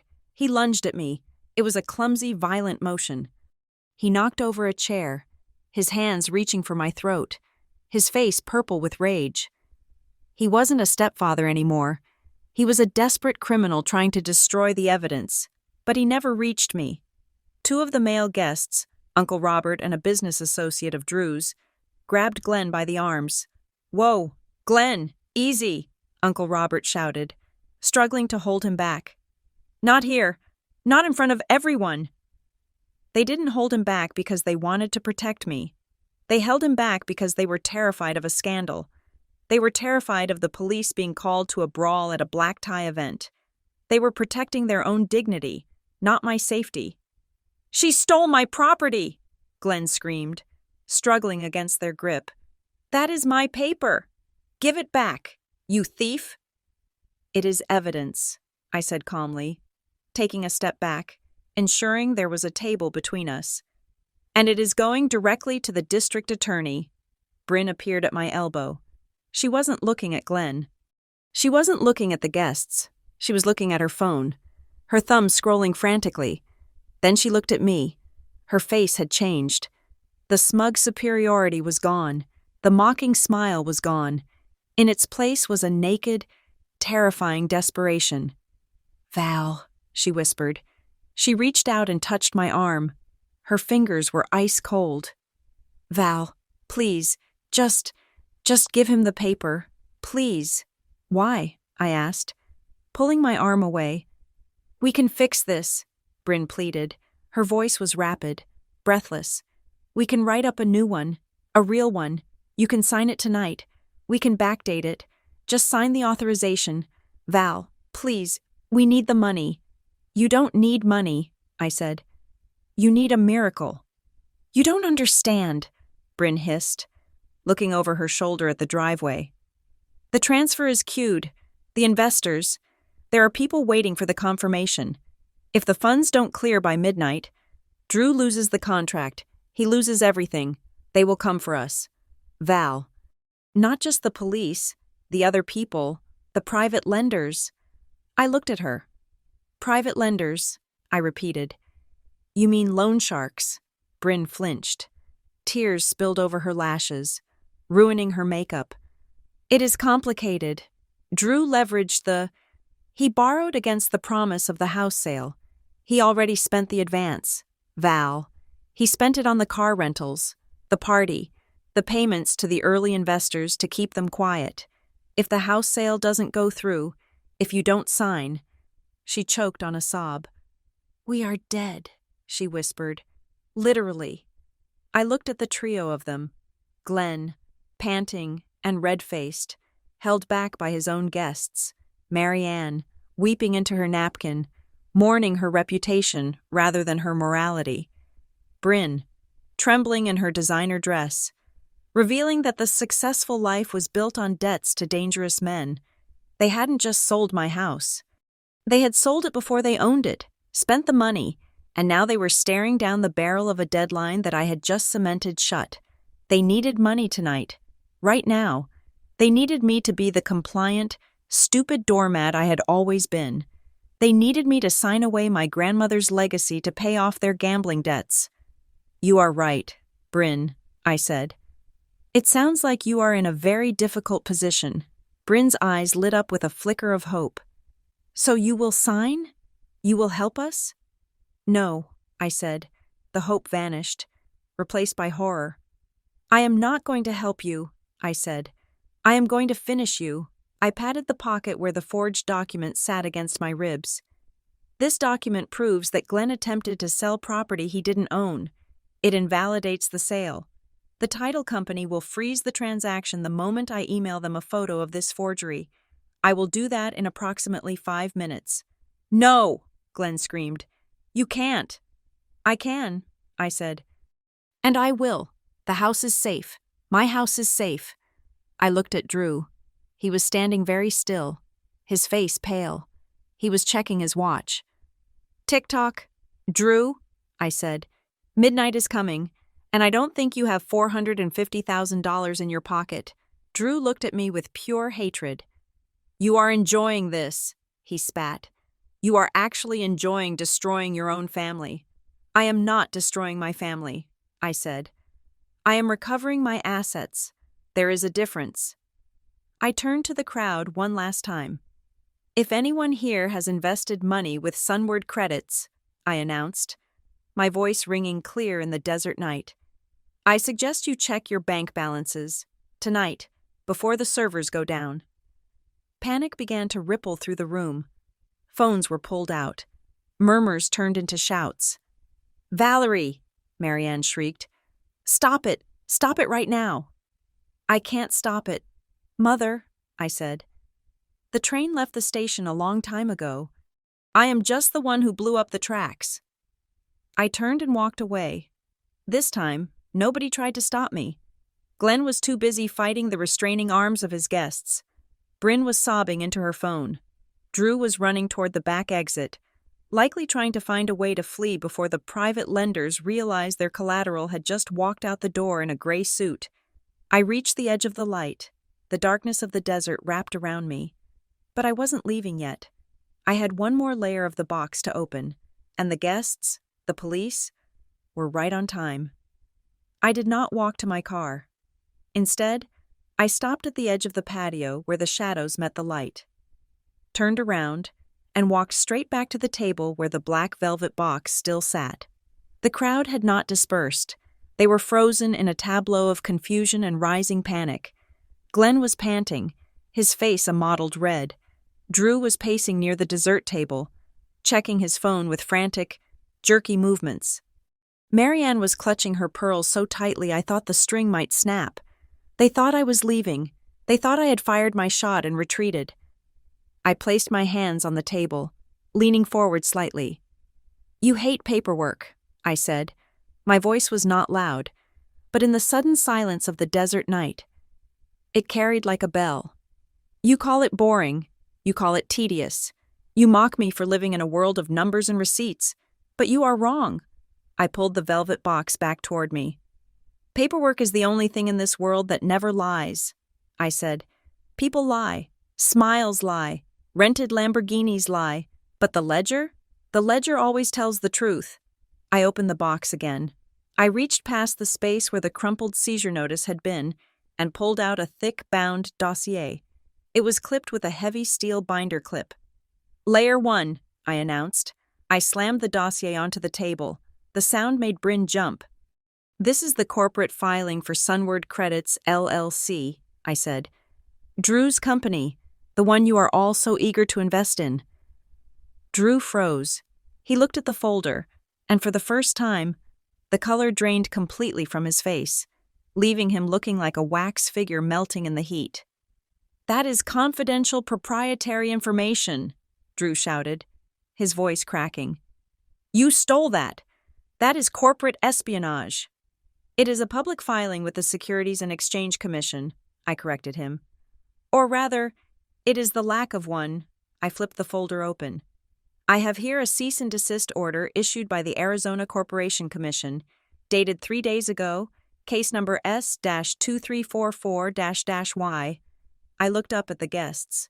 It alleges that Sunward Credits is selling unregistered securities, specifically, energy credits that do not exist. That is a lie, Drew screamed. He tried to laugh, but it came out as a strangled wheeze. It is a clerical error. My lawyers are handling it.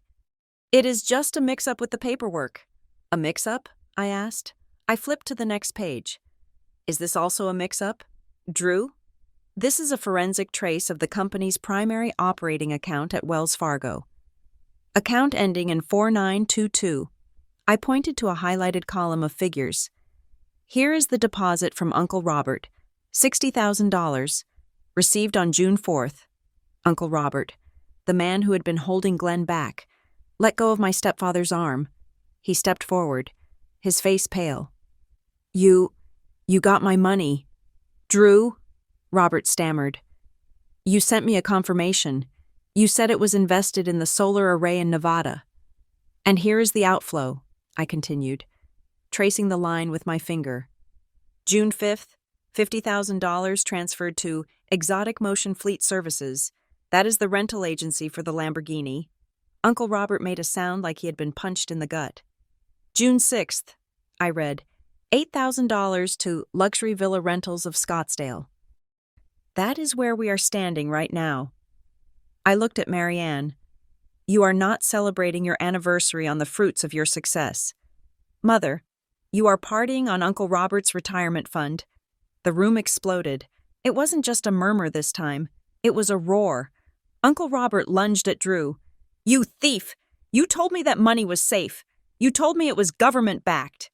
It is! It is! Drew shrieked, backing away, putting a table between himself and the angry investor. It is just a liquidity bridge. The returns are coming next month. I swear. There are no returns, I said, my voice cutting through the chaos. I tracked every cent. There is no solar array. There is no green energy project. There is only a bank account that takes money in from family members and pays it out to luxury car dealerships and casinos. I flipped to another page. $12,000 at the Bellagio last weekend. $4,000 at a strip club in Vegas called the Sapphire. Is that part of the Green Initiative? Drew, are you sequestering carbon in the VIP room?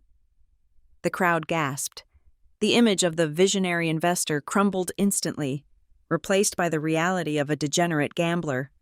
Drew looked around wildly. He saw the anger in the eyes of the guests, men he had swindled, women he had charmed. He saw the exits. He made a break for it. I have to make a call, Drew yelled, sprinting toward the front gate. I have to call my lawyer. This is slander. I didn't move. I didn't chase him. I simply looked toward the security guard at the front gate, the same man who had sneered at my car earlier. He was standing in the middle of the driveway, arms crossed. As Drew approached, the guard didn't step aside. He stepped forward. Drew skidded to a halt. Get out of my way. I am leaving. The guard shook his head slowly. He looked over Drew's shoulder at me. I gave a nearly imperceptible nod. Gate is closed, sir, the guard said. Private event.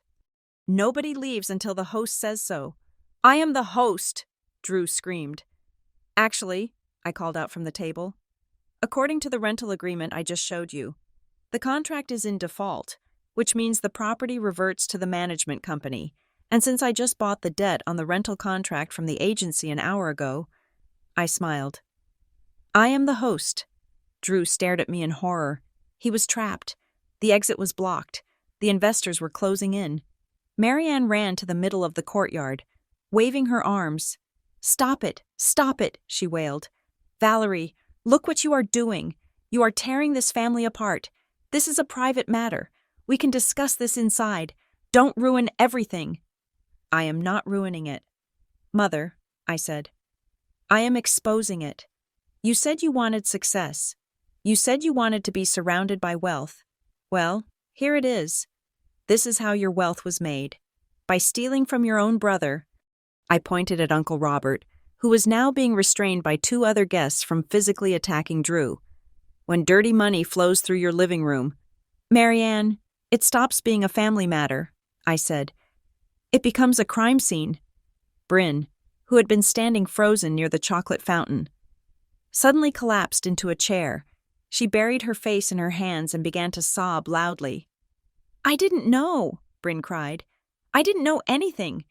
Drew told me he was a genius. He told me everything was legal. I am a victim too. She looked up, her mascara running, pleading with the crowd. Please, you have to believe me. I am just a wife. I didn't know what he was doing. The crowd wavered. Bryn was good. She played the naive, innocent beauty to perfection. Some of the aunts looked sympathetic. Maybe she really didn't know. Maybe she was just another casualty of Drew's lies. I looked at her. I looked at the fake Hermes bag sitting on the table next to her. Save the tears, Bryn, I said. I reached into the black box again. That was just the first layer, I said. The Sunward credits file. But as I said, there are 3 layers.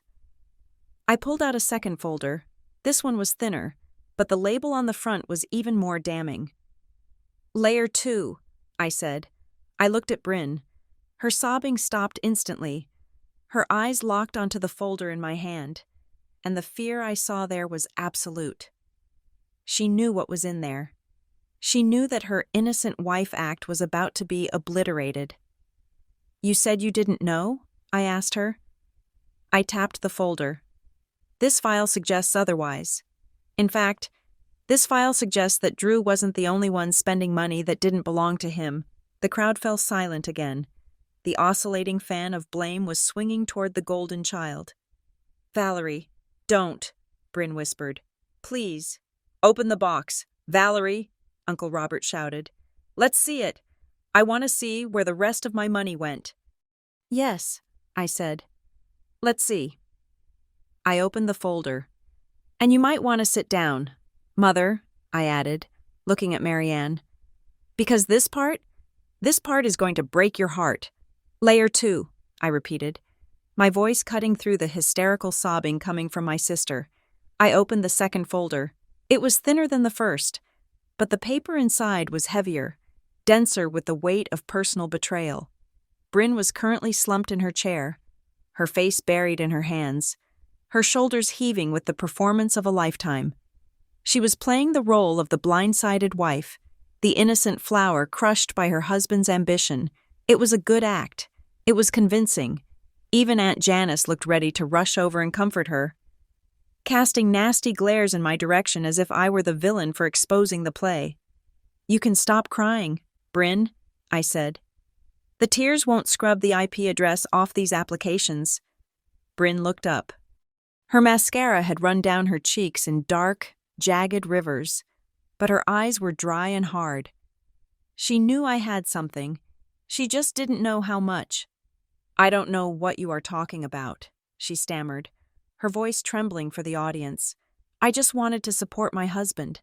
I just wanted us to look successful so people would trust him. Is that a crime? Wanting your family to do well? Wanting it isn't a crime, I said. Stealing it is. I pulled out the first document. It was a printout of a social media analytics report. Bryn is an influencer, I said to the room. Or at least, that is what she tells you.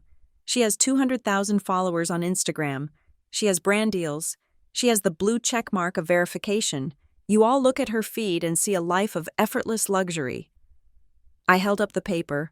92%. I read. That is the percentage of bot accounts following her. They are not people. They are scripts running on a server farm in Eastern Europe, and those scripts cost money. $3,000 a month to maintain the engagement metrics. So what? Glen barked, trying to regain some footing. So she bought some marketing. That is business. That is how the world works now. True, I agreed. Buying marketing is legal, but fabricating income is not. I pulled out the next sheet. This is a sponsorship contract from a luxury skincare line, I said. Bryn showed this to the bank to get a line of credit.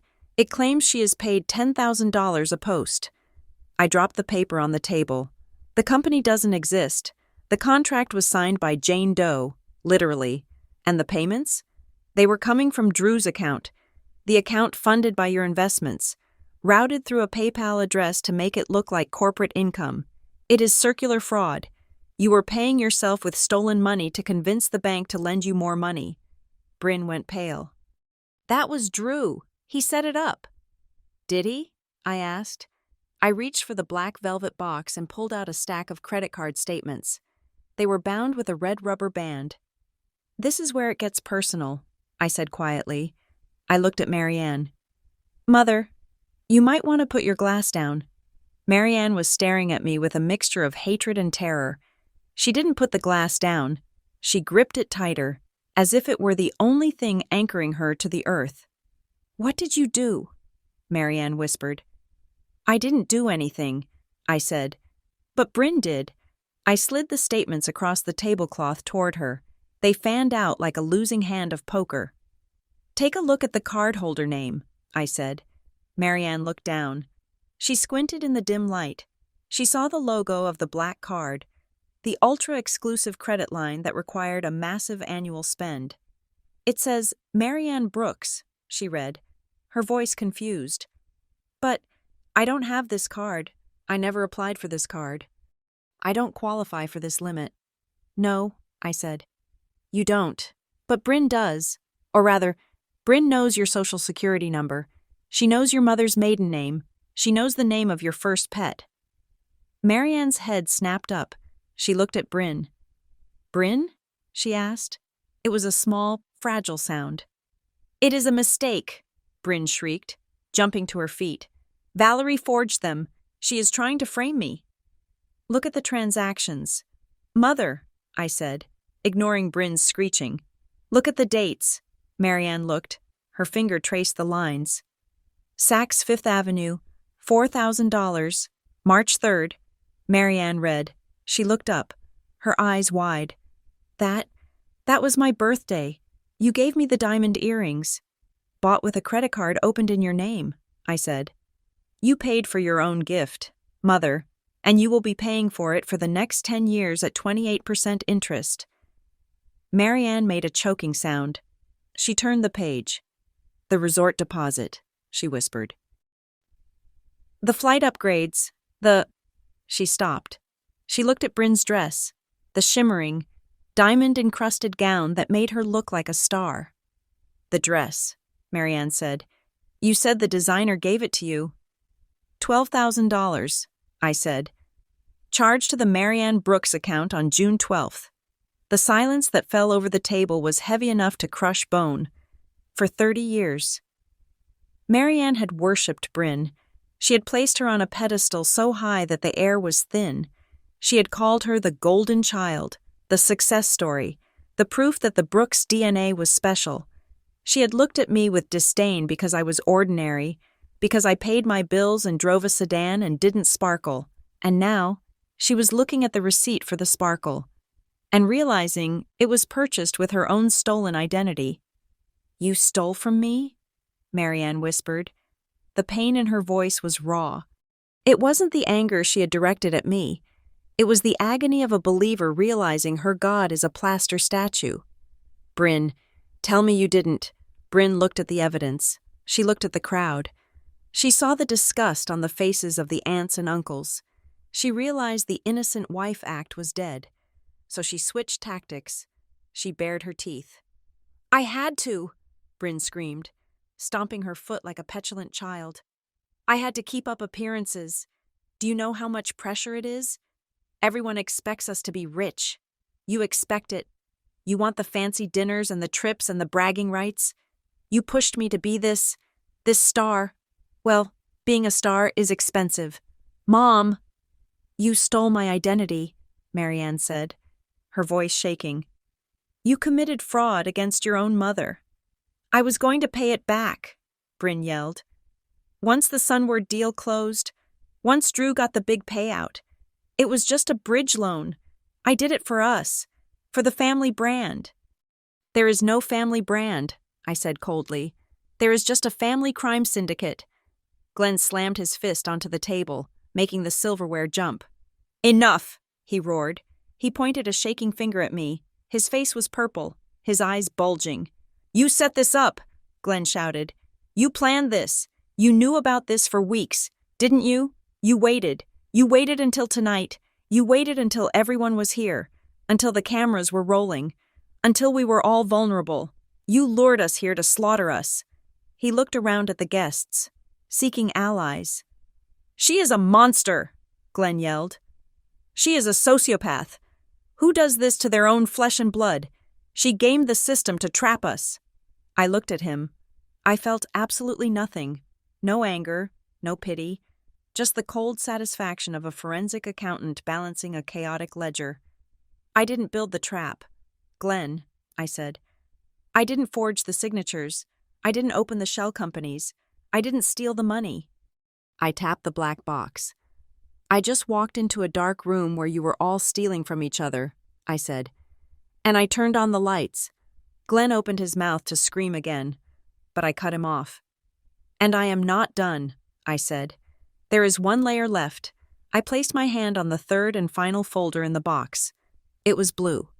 We have covered the business, I said. We have covered the personal fraud. Now, let's talk about the venue. I looked around the courtyard. The string lights were still twinkling, mocking overhead. The fake flowers were still blooming. You all seem very comfortable, I said. You are drinking wine, eating crab, sitting in this beautiful villa in Paradise Valley. You think you are guests of Glen and Marianne Rourke. I opened the blue folder. But you aren't. I pulled out a deed. Earlier tonight, Glen tried to kick me out. He told me to leave his property. He told me I wasn't welcome. I held the deed up. This villa, I said, is owned by a holding company called Oasis Ventures. It is a standard liability shield used by rental agencies. I paused. However, Oasis Ventures was in distress. They had a liquidity crisis last week. They put a block of their assets up for sale to cover their debts, including the debt on this specific rental contract. I looked at Drew. You didn't pay the rental fee. Drew, you put down a deposit with a check that bounced 3 days ago. The agency was about to cancel the event. They were going to lock the gates this morning. Drew stared at me, his mouth agape. But they didn't, I said. Because someone stepped in, someone paid the arrears. Someone bought the controlling interest in the debt obligation for this event. I turned the deed around so they could see the signature at the bottom of the acquisition form. That holding company? I said. It is a subsidiary of Larkspur Forensics and the authorizing officer. I pointed to my own signature. Is me. The realization rippled through the crowd like a shockwave. You? Marianne gasped. You own the venue? Technically, I own the debt that allows this party to exist, I corrected, which means, legally speaking, I am the landlord, and you are the squatters. I looked at Glen. So when you told me to get off your property, I said, a small, cold smile touching my lips, you were actually standing in my living room. This is insane, a guest whispered. She owns the party. I don't just own the party, I said. I own the exit. At that exact moment, the sound of a heavy diesel engine rumbled from the front driveway. It wasn't the purr of a luxury car. It was the grinding, mechanical growl of a tow truck. Drew's phone began to vibrate on the table. It buzzed angrily against the wood. Then it buzzed again, and again, a cascade of notifications. He looked down at the screen. Alert. Wells Fargo. Account frozen. Alert. Chase. Suspicious activity detected. Access denied. Alert. American Express. Card canceled. My phone, Drew whispered. They locked me out. That would be the federal injunction, I said. It went into effect at 11 p.m. Eastern Time. That was 5 minutes ago. From the driveway, there was a loud metallic clank followed by the whine of hydraulics. Hey, the security guard shouted from the gate. Hey, you can't take that? Repo order, a rough voice shouted back. "Vehicle is flagged as stolen property due to fraud. We are taking it." We could all see it through the iron gates. The neon lime green Lamborghini, the symbol of their fake success, was being hoisted into the air. It tilted at a 45-degree angle, looking like a dead beetle being carried away by ants. "My car!" Drew screamed. "They are taking the car!" "It isn't your car, Drew," I said. It never was. The guests were backing away from the head table now. They were realizing that guilt by association was a very real thing. No one wanted to be standing next to Drew Mercer when the music stopped. Marianne looked at the car rising into the air. She looked at Bryn, who was sobbing into her hands. She looked at Glen, who was purple with impotent rage. Then she looked at me. And for the first time in my life, I saw fear in her eyes. Not annoyance, not disappointment, fear. She realized that the daughter she had called a failure, the daughter she had mocked for being a boring accountant, was the only person in the room who held any actual power. "Valerie," she said, her voice shaking, "you can't do this. We are your parents." "I am doing exactly what you asked," I said. "You wanted me to leave. You said I didn't belong here." I closed the black box. The snap of the lid was final. "So I am granting your wish." I picked up the box and turned toward the gate. "I am terminating the rental agreement effective immediately," I said over my shoulder. "You have 30 minutes to vacate the premises before I have the security team escort you out for trespassing." "You wouldn't dare," Glen screamed. "I am your father." "Stepfather," I corrected. "And as of the evidence in this box, felon." I started walking. The crowd parted for me like the Red Sea. They looked at me with a mixture of awe and terror. I wasn't the poor relation anymore. I was the executioner. "Valerie," Bryn wailed. "Where are we supposed to go? They took the car. We don't have any money."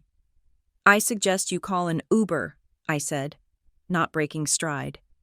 "Although, without a working credit card, that might be difficult. Maybe you can walk. It is a nice night for a reality check." I reached the edge of the patio. "Wait!" Marianne cried out. "Valerie, don't leave us." I paused. I didn't turn around. "You called me a freeloader," I said to the darkness. "But tonight, I am the only one who paid the bill." I took one more step, and then, in the distance, cutting through the silence of the desert, we heard it. It started as a low wail, rising and falling in the hot air. Then another joined it, then a third. Sirens, blue and red lights began to flash against the cactus-studded horizon, growing brighter with every second. They weren't coming for a noise complaint. They were coming in force. The sky lit up with the strobe of emergency lights, painting the fake villa in spasms of red and blue. I looked at the oncoming cavalcade. "Right on time," I whispered. I walked toward the gate, ready to open it for the real guests of honor. The blue and red lights did not just flash. They possessed the space. They swept across the stucco walls of the rental villa, turning the fake ivory columns into a chaotic strobe of crime scene geometry. The sirens cut out as the convoy of black SUVs screeched to a halt on the gravel, blocking the exit so effectively that not even a bicycle could have squeezed through.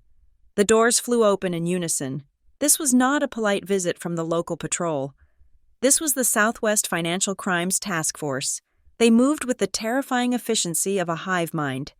12 agents in windbreakers emblazoned with federal agency acronyms, their hands resting near their waistbands, their eyes scanning for threats. The guests, who minutes ago had been clutching their pearls and whispering about my rudeness, now scattered like cockroaches when the kitchen light snaps on. They backed against the walls, overturned chairs, and ducked behind the buffet tables, desperate to dissociate themselves from the blast radius of the Rourke family. "Federal agents!" a voice boomed.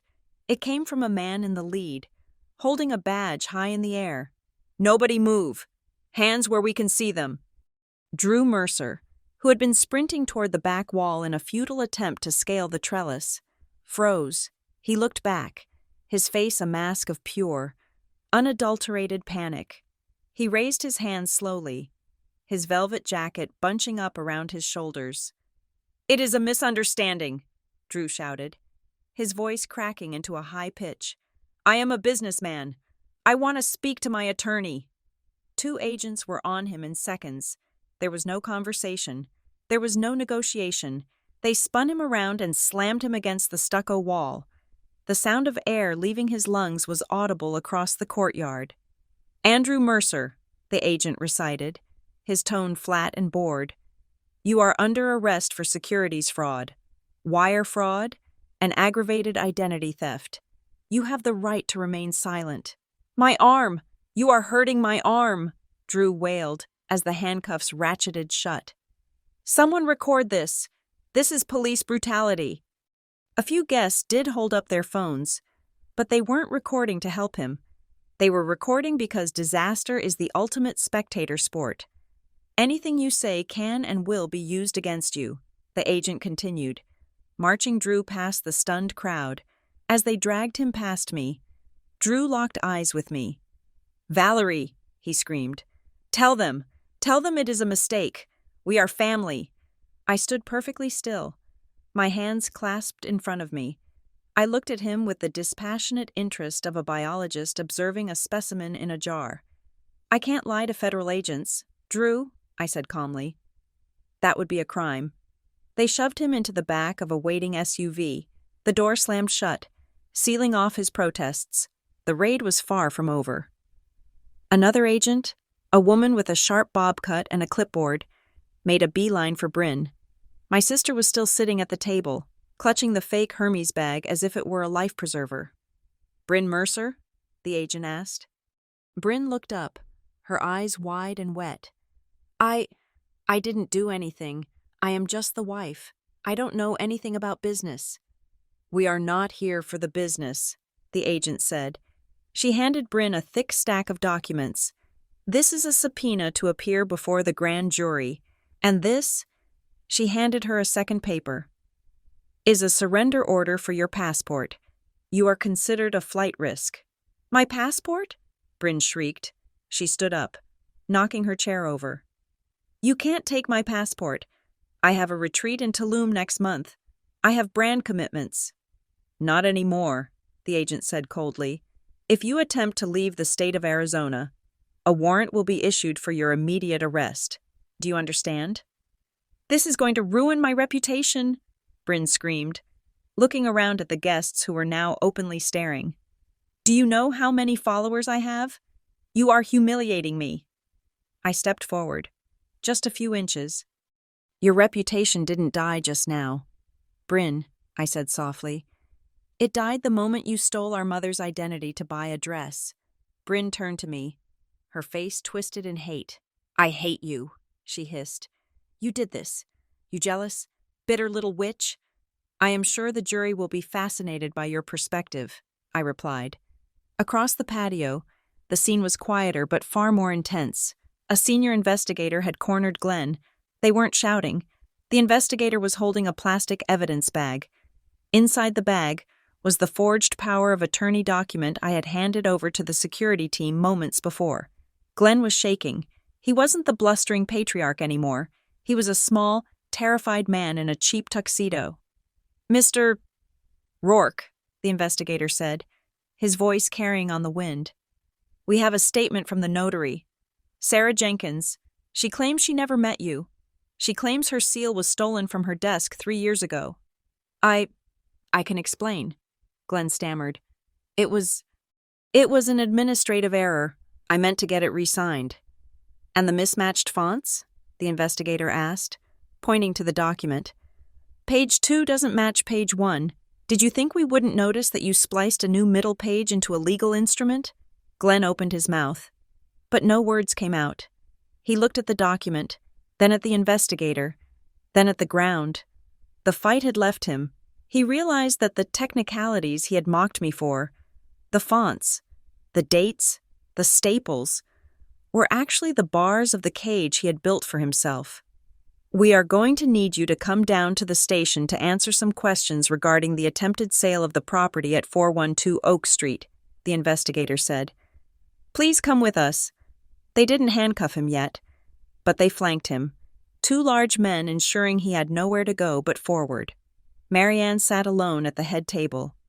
The chaos swirled around her, Drew in the car, Bryn screaming about her passport, Glen being led away, but she sat in a bubble of silence.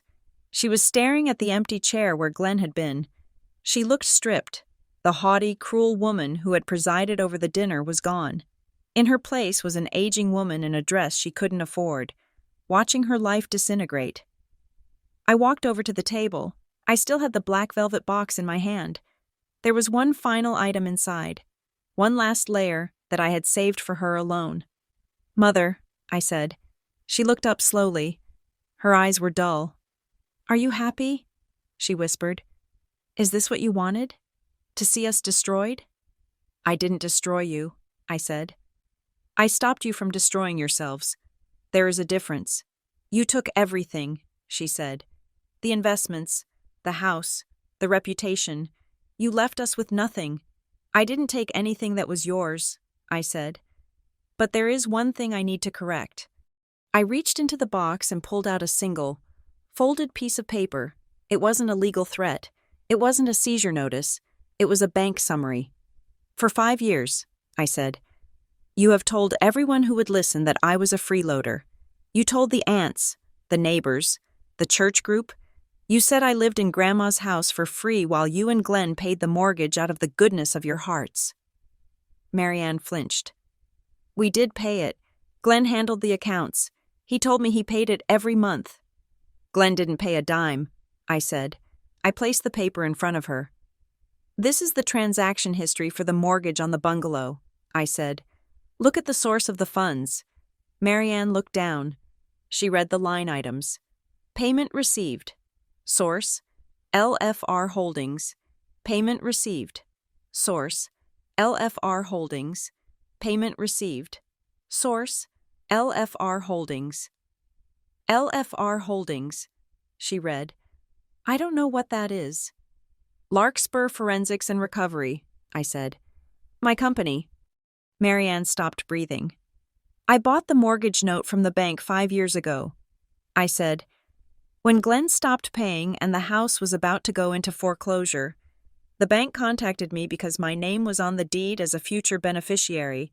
I paid off the arrears, and I have been paying the monthly balance ever since." I leaned in closer. "Every time you called me a leech," I said.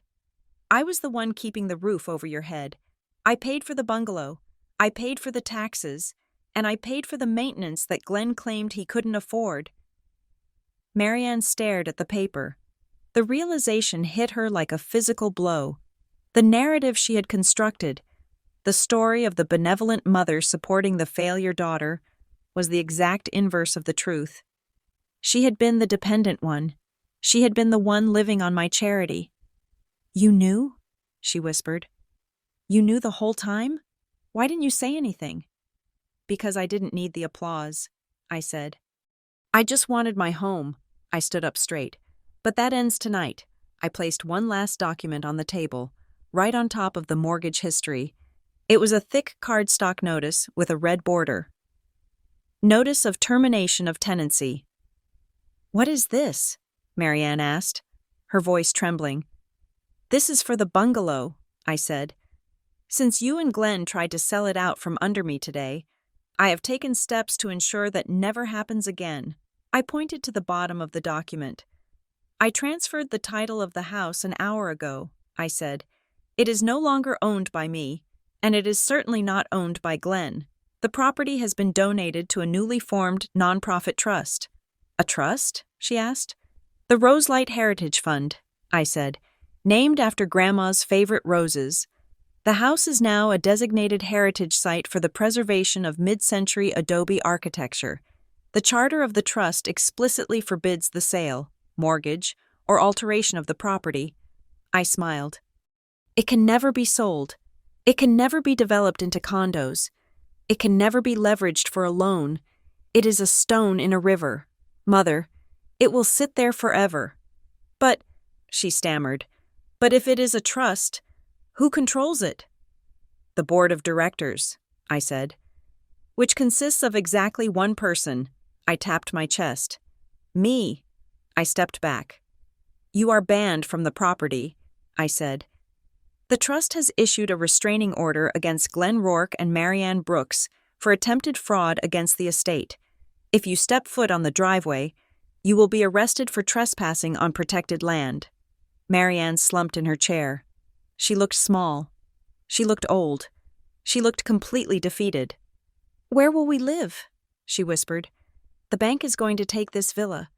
They are going to take the cars. If we can't go to the bungalow, where do we go? I hear the Azure Sands Private Reserve is nice, I said, glancing at the fake brochure still lying on the table. Oh, wait. That was just paper, too. I turned away from her. Goodbye, Mother. I walked away from the table. I walked past the frozen guests who parted in silence, terrified to even make eye contact with me. I walked past the spot where the Lamborghini used to be. The air in the desert was cooling down. The oppressive heat of the day had broken, leaving behind a crisp, clean stillness that smelled of sage and dust. I reached the gate. The security guard, the one who had mocked my car, looked at me with newfound respect. He tipped his cap. Good evening, ma'am, he said. Good evening, I replied. I walked out onto the road. My old gray sedan was parked there, dusty and unassuming. It wasn't a supercar. It wasn't a rental. It was mine. It was paid for. And it was going to take me home to a house that no one could ever take away from me. Behind me, the party was ending in a cacophony of legal commands and weeping. The red and blue lights continued to flash, illuminating the fake paradise in a rhythm of emergency. I didn't look back. I opened the door of my car and slid into the seat. They had spent 30 years trying to make me feel small. They had called me a failure. They had called me a burden. They had called me a freeloader. I turned the key in the ignition. The engine started with a reliable purr. You called me a freeloader, I whispered to the rearview mirror, looking at the chaos one last time. But tonight, I am the landlord. I shifted the car into drive and pulled away, leaving the sirens to sing them to sleep. Thank you so much for listening to this story. It was a long journey, but justice is always worth the wait. I would love to know where you are tuning in from today. Are you listening from a quiet room, on your commute, or maybe during a break at work? Let me know in the comments below. I read every single one of them. If you enjoyed seeing Valerie take back her power, please make sure to subscribe to Monica Revenge Stories. Hit that like button and smash the hype button to help this story reach even more people. Your support means the world to us and helps us bring more satisfying revenge dramas to life. Stay strong, and I will see you in the next video.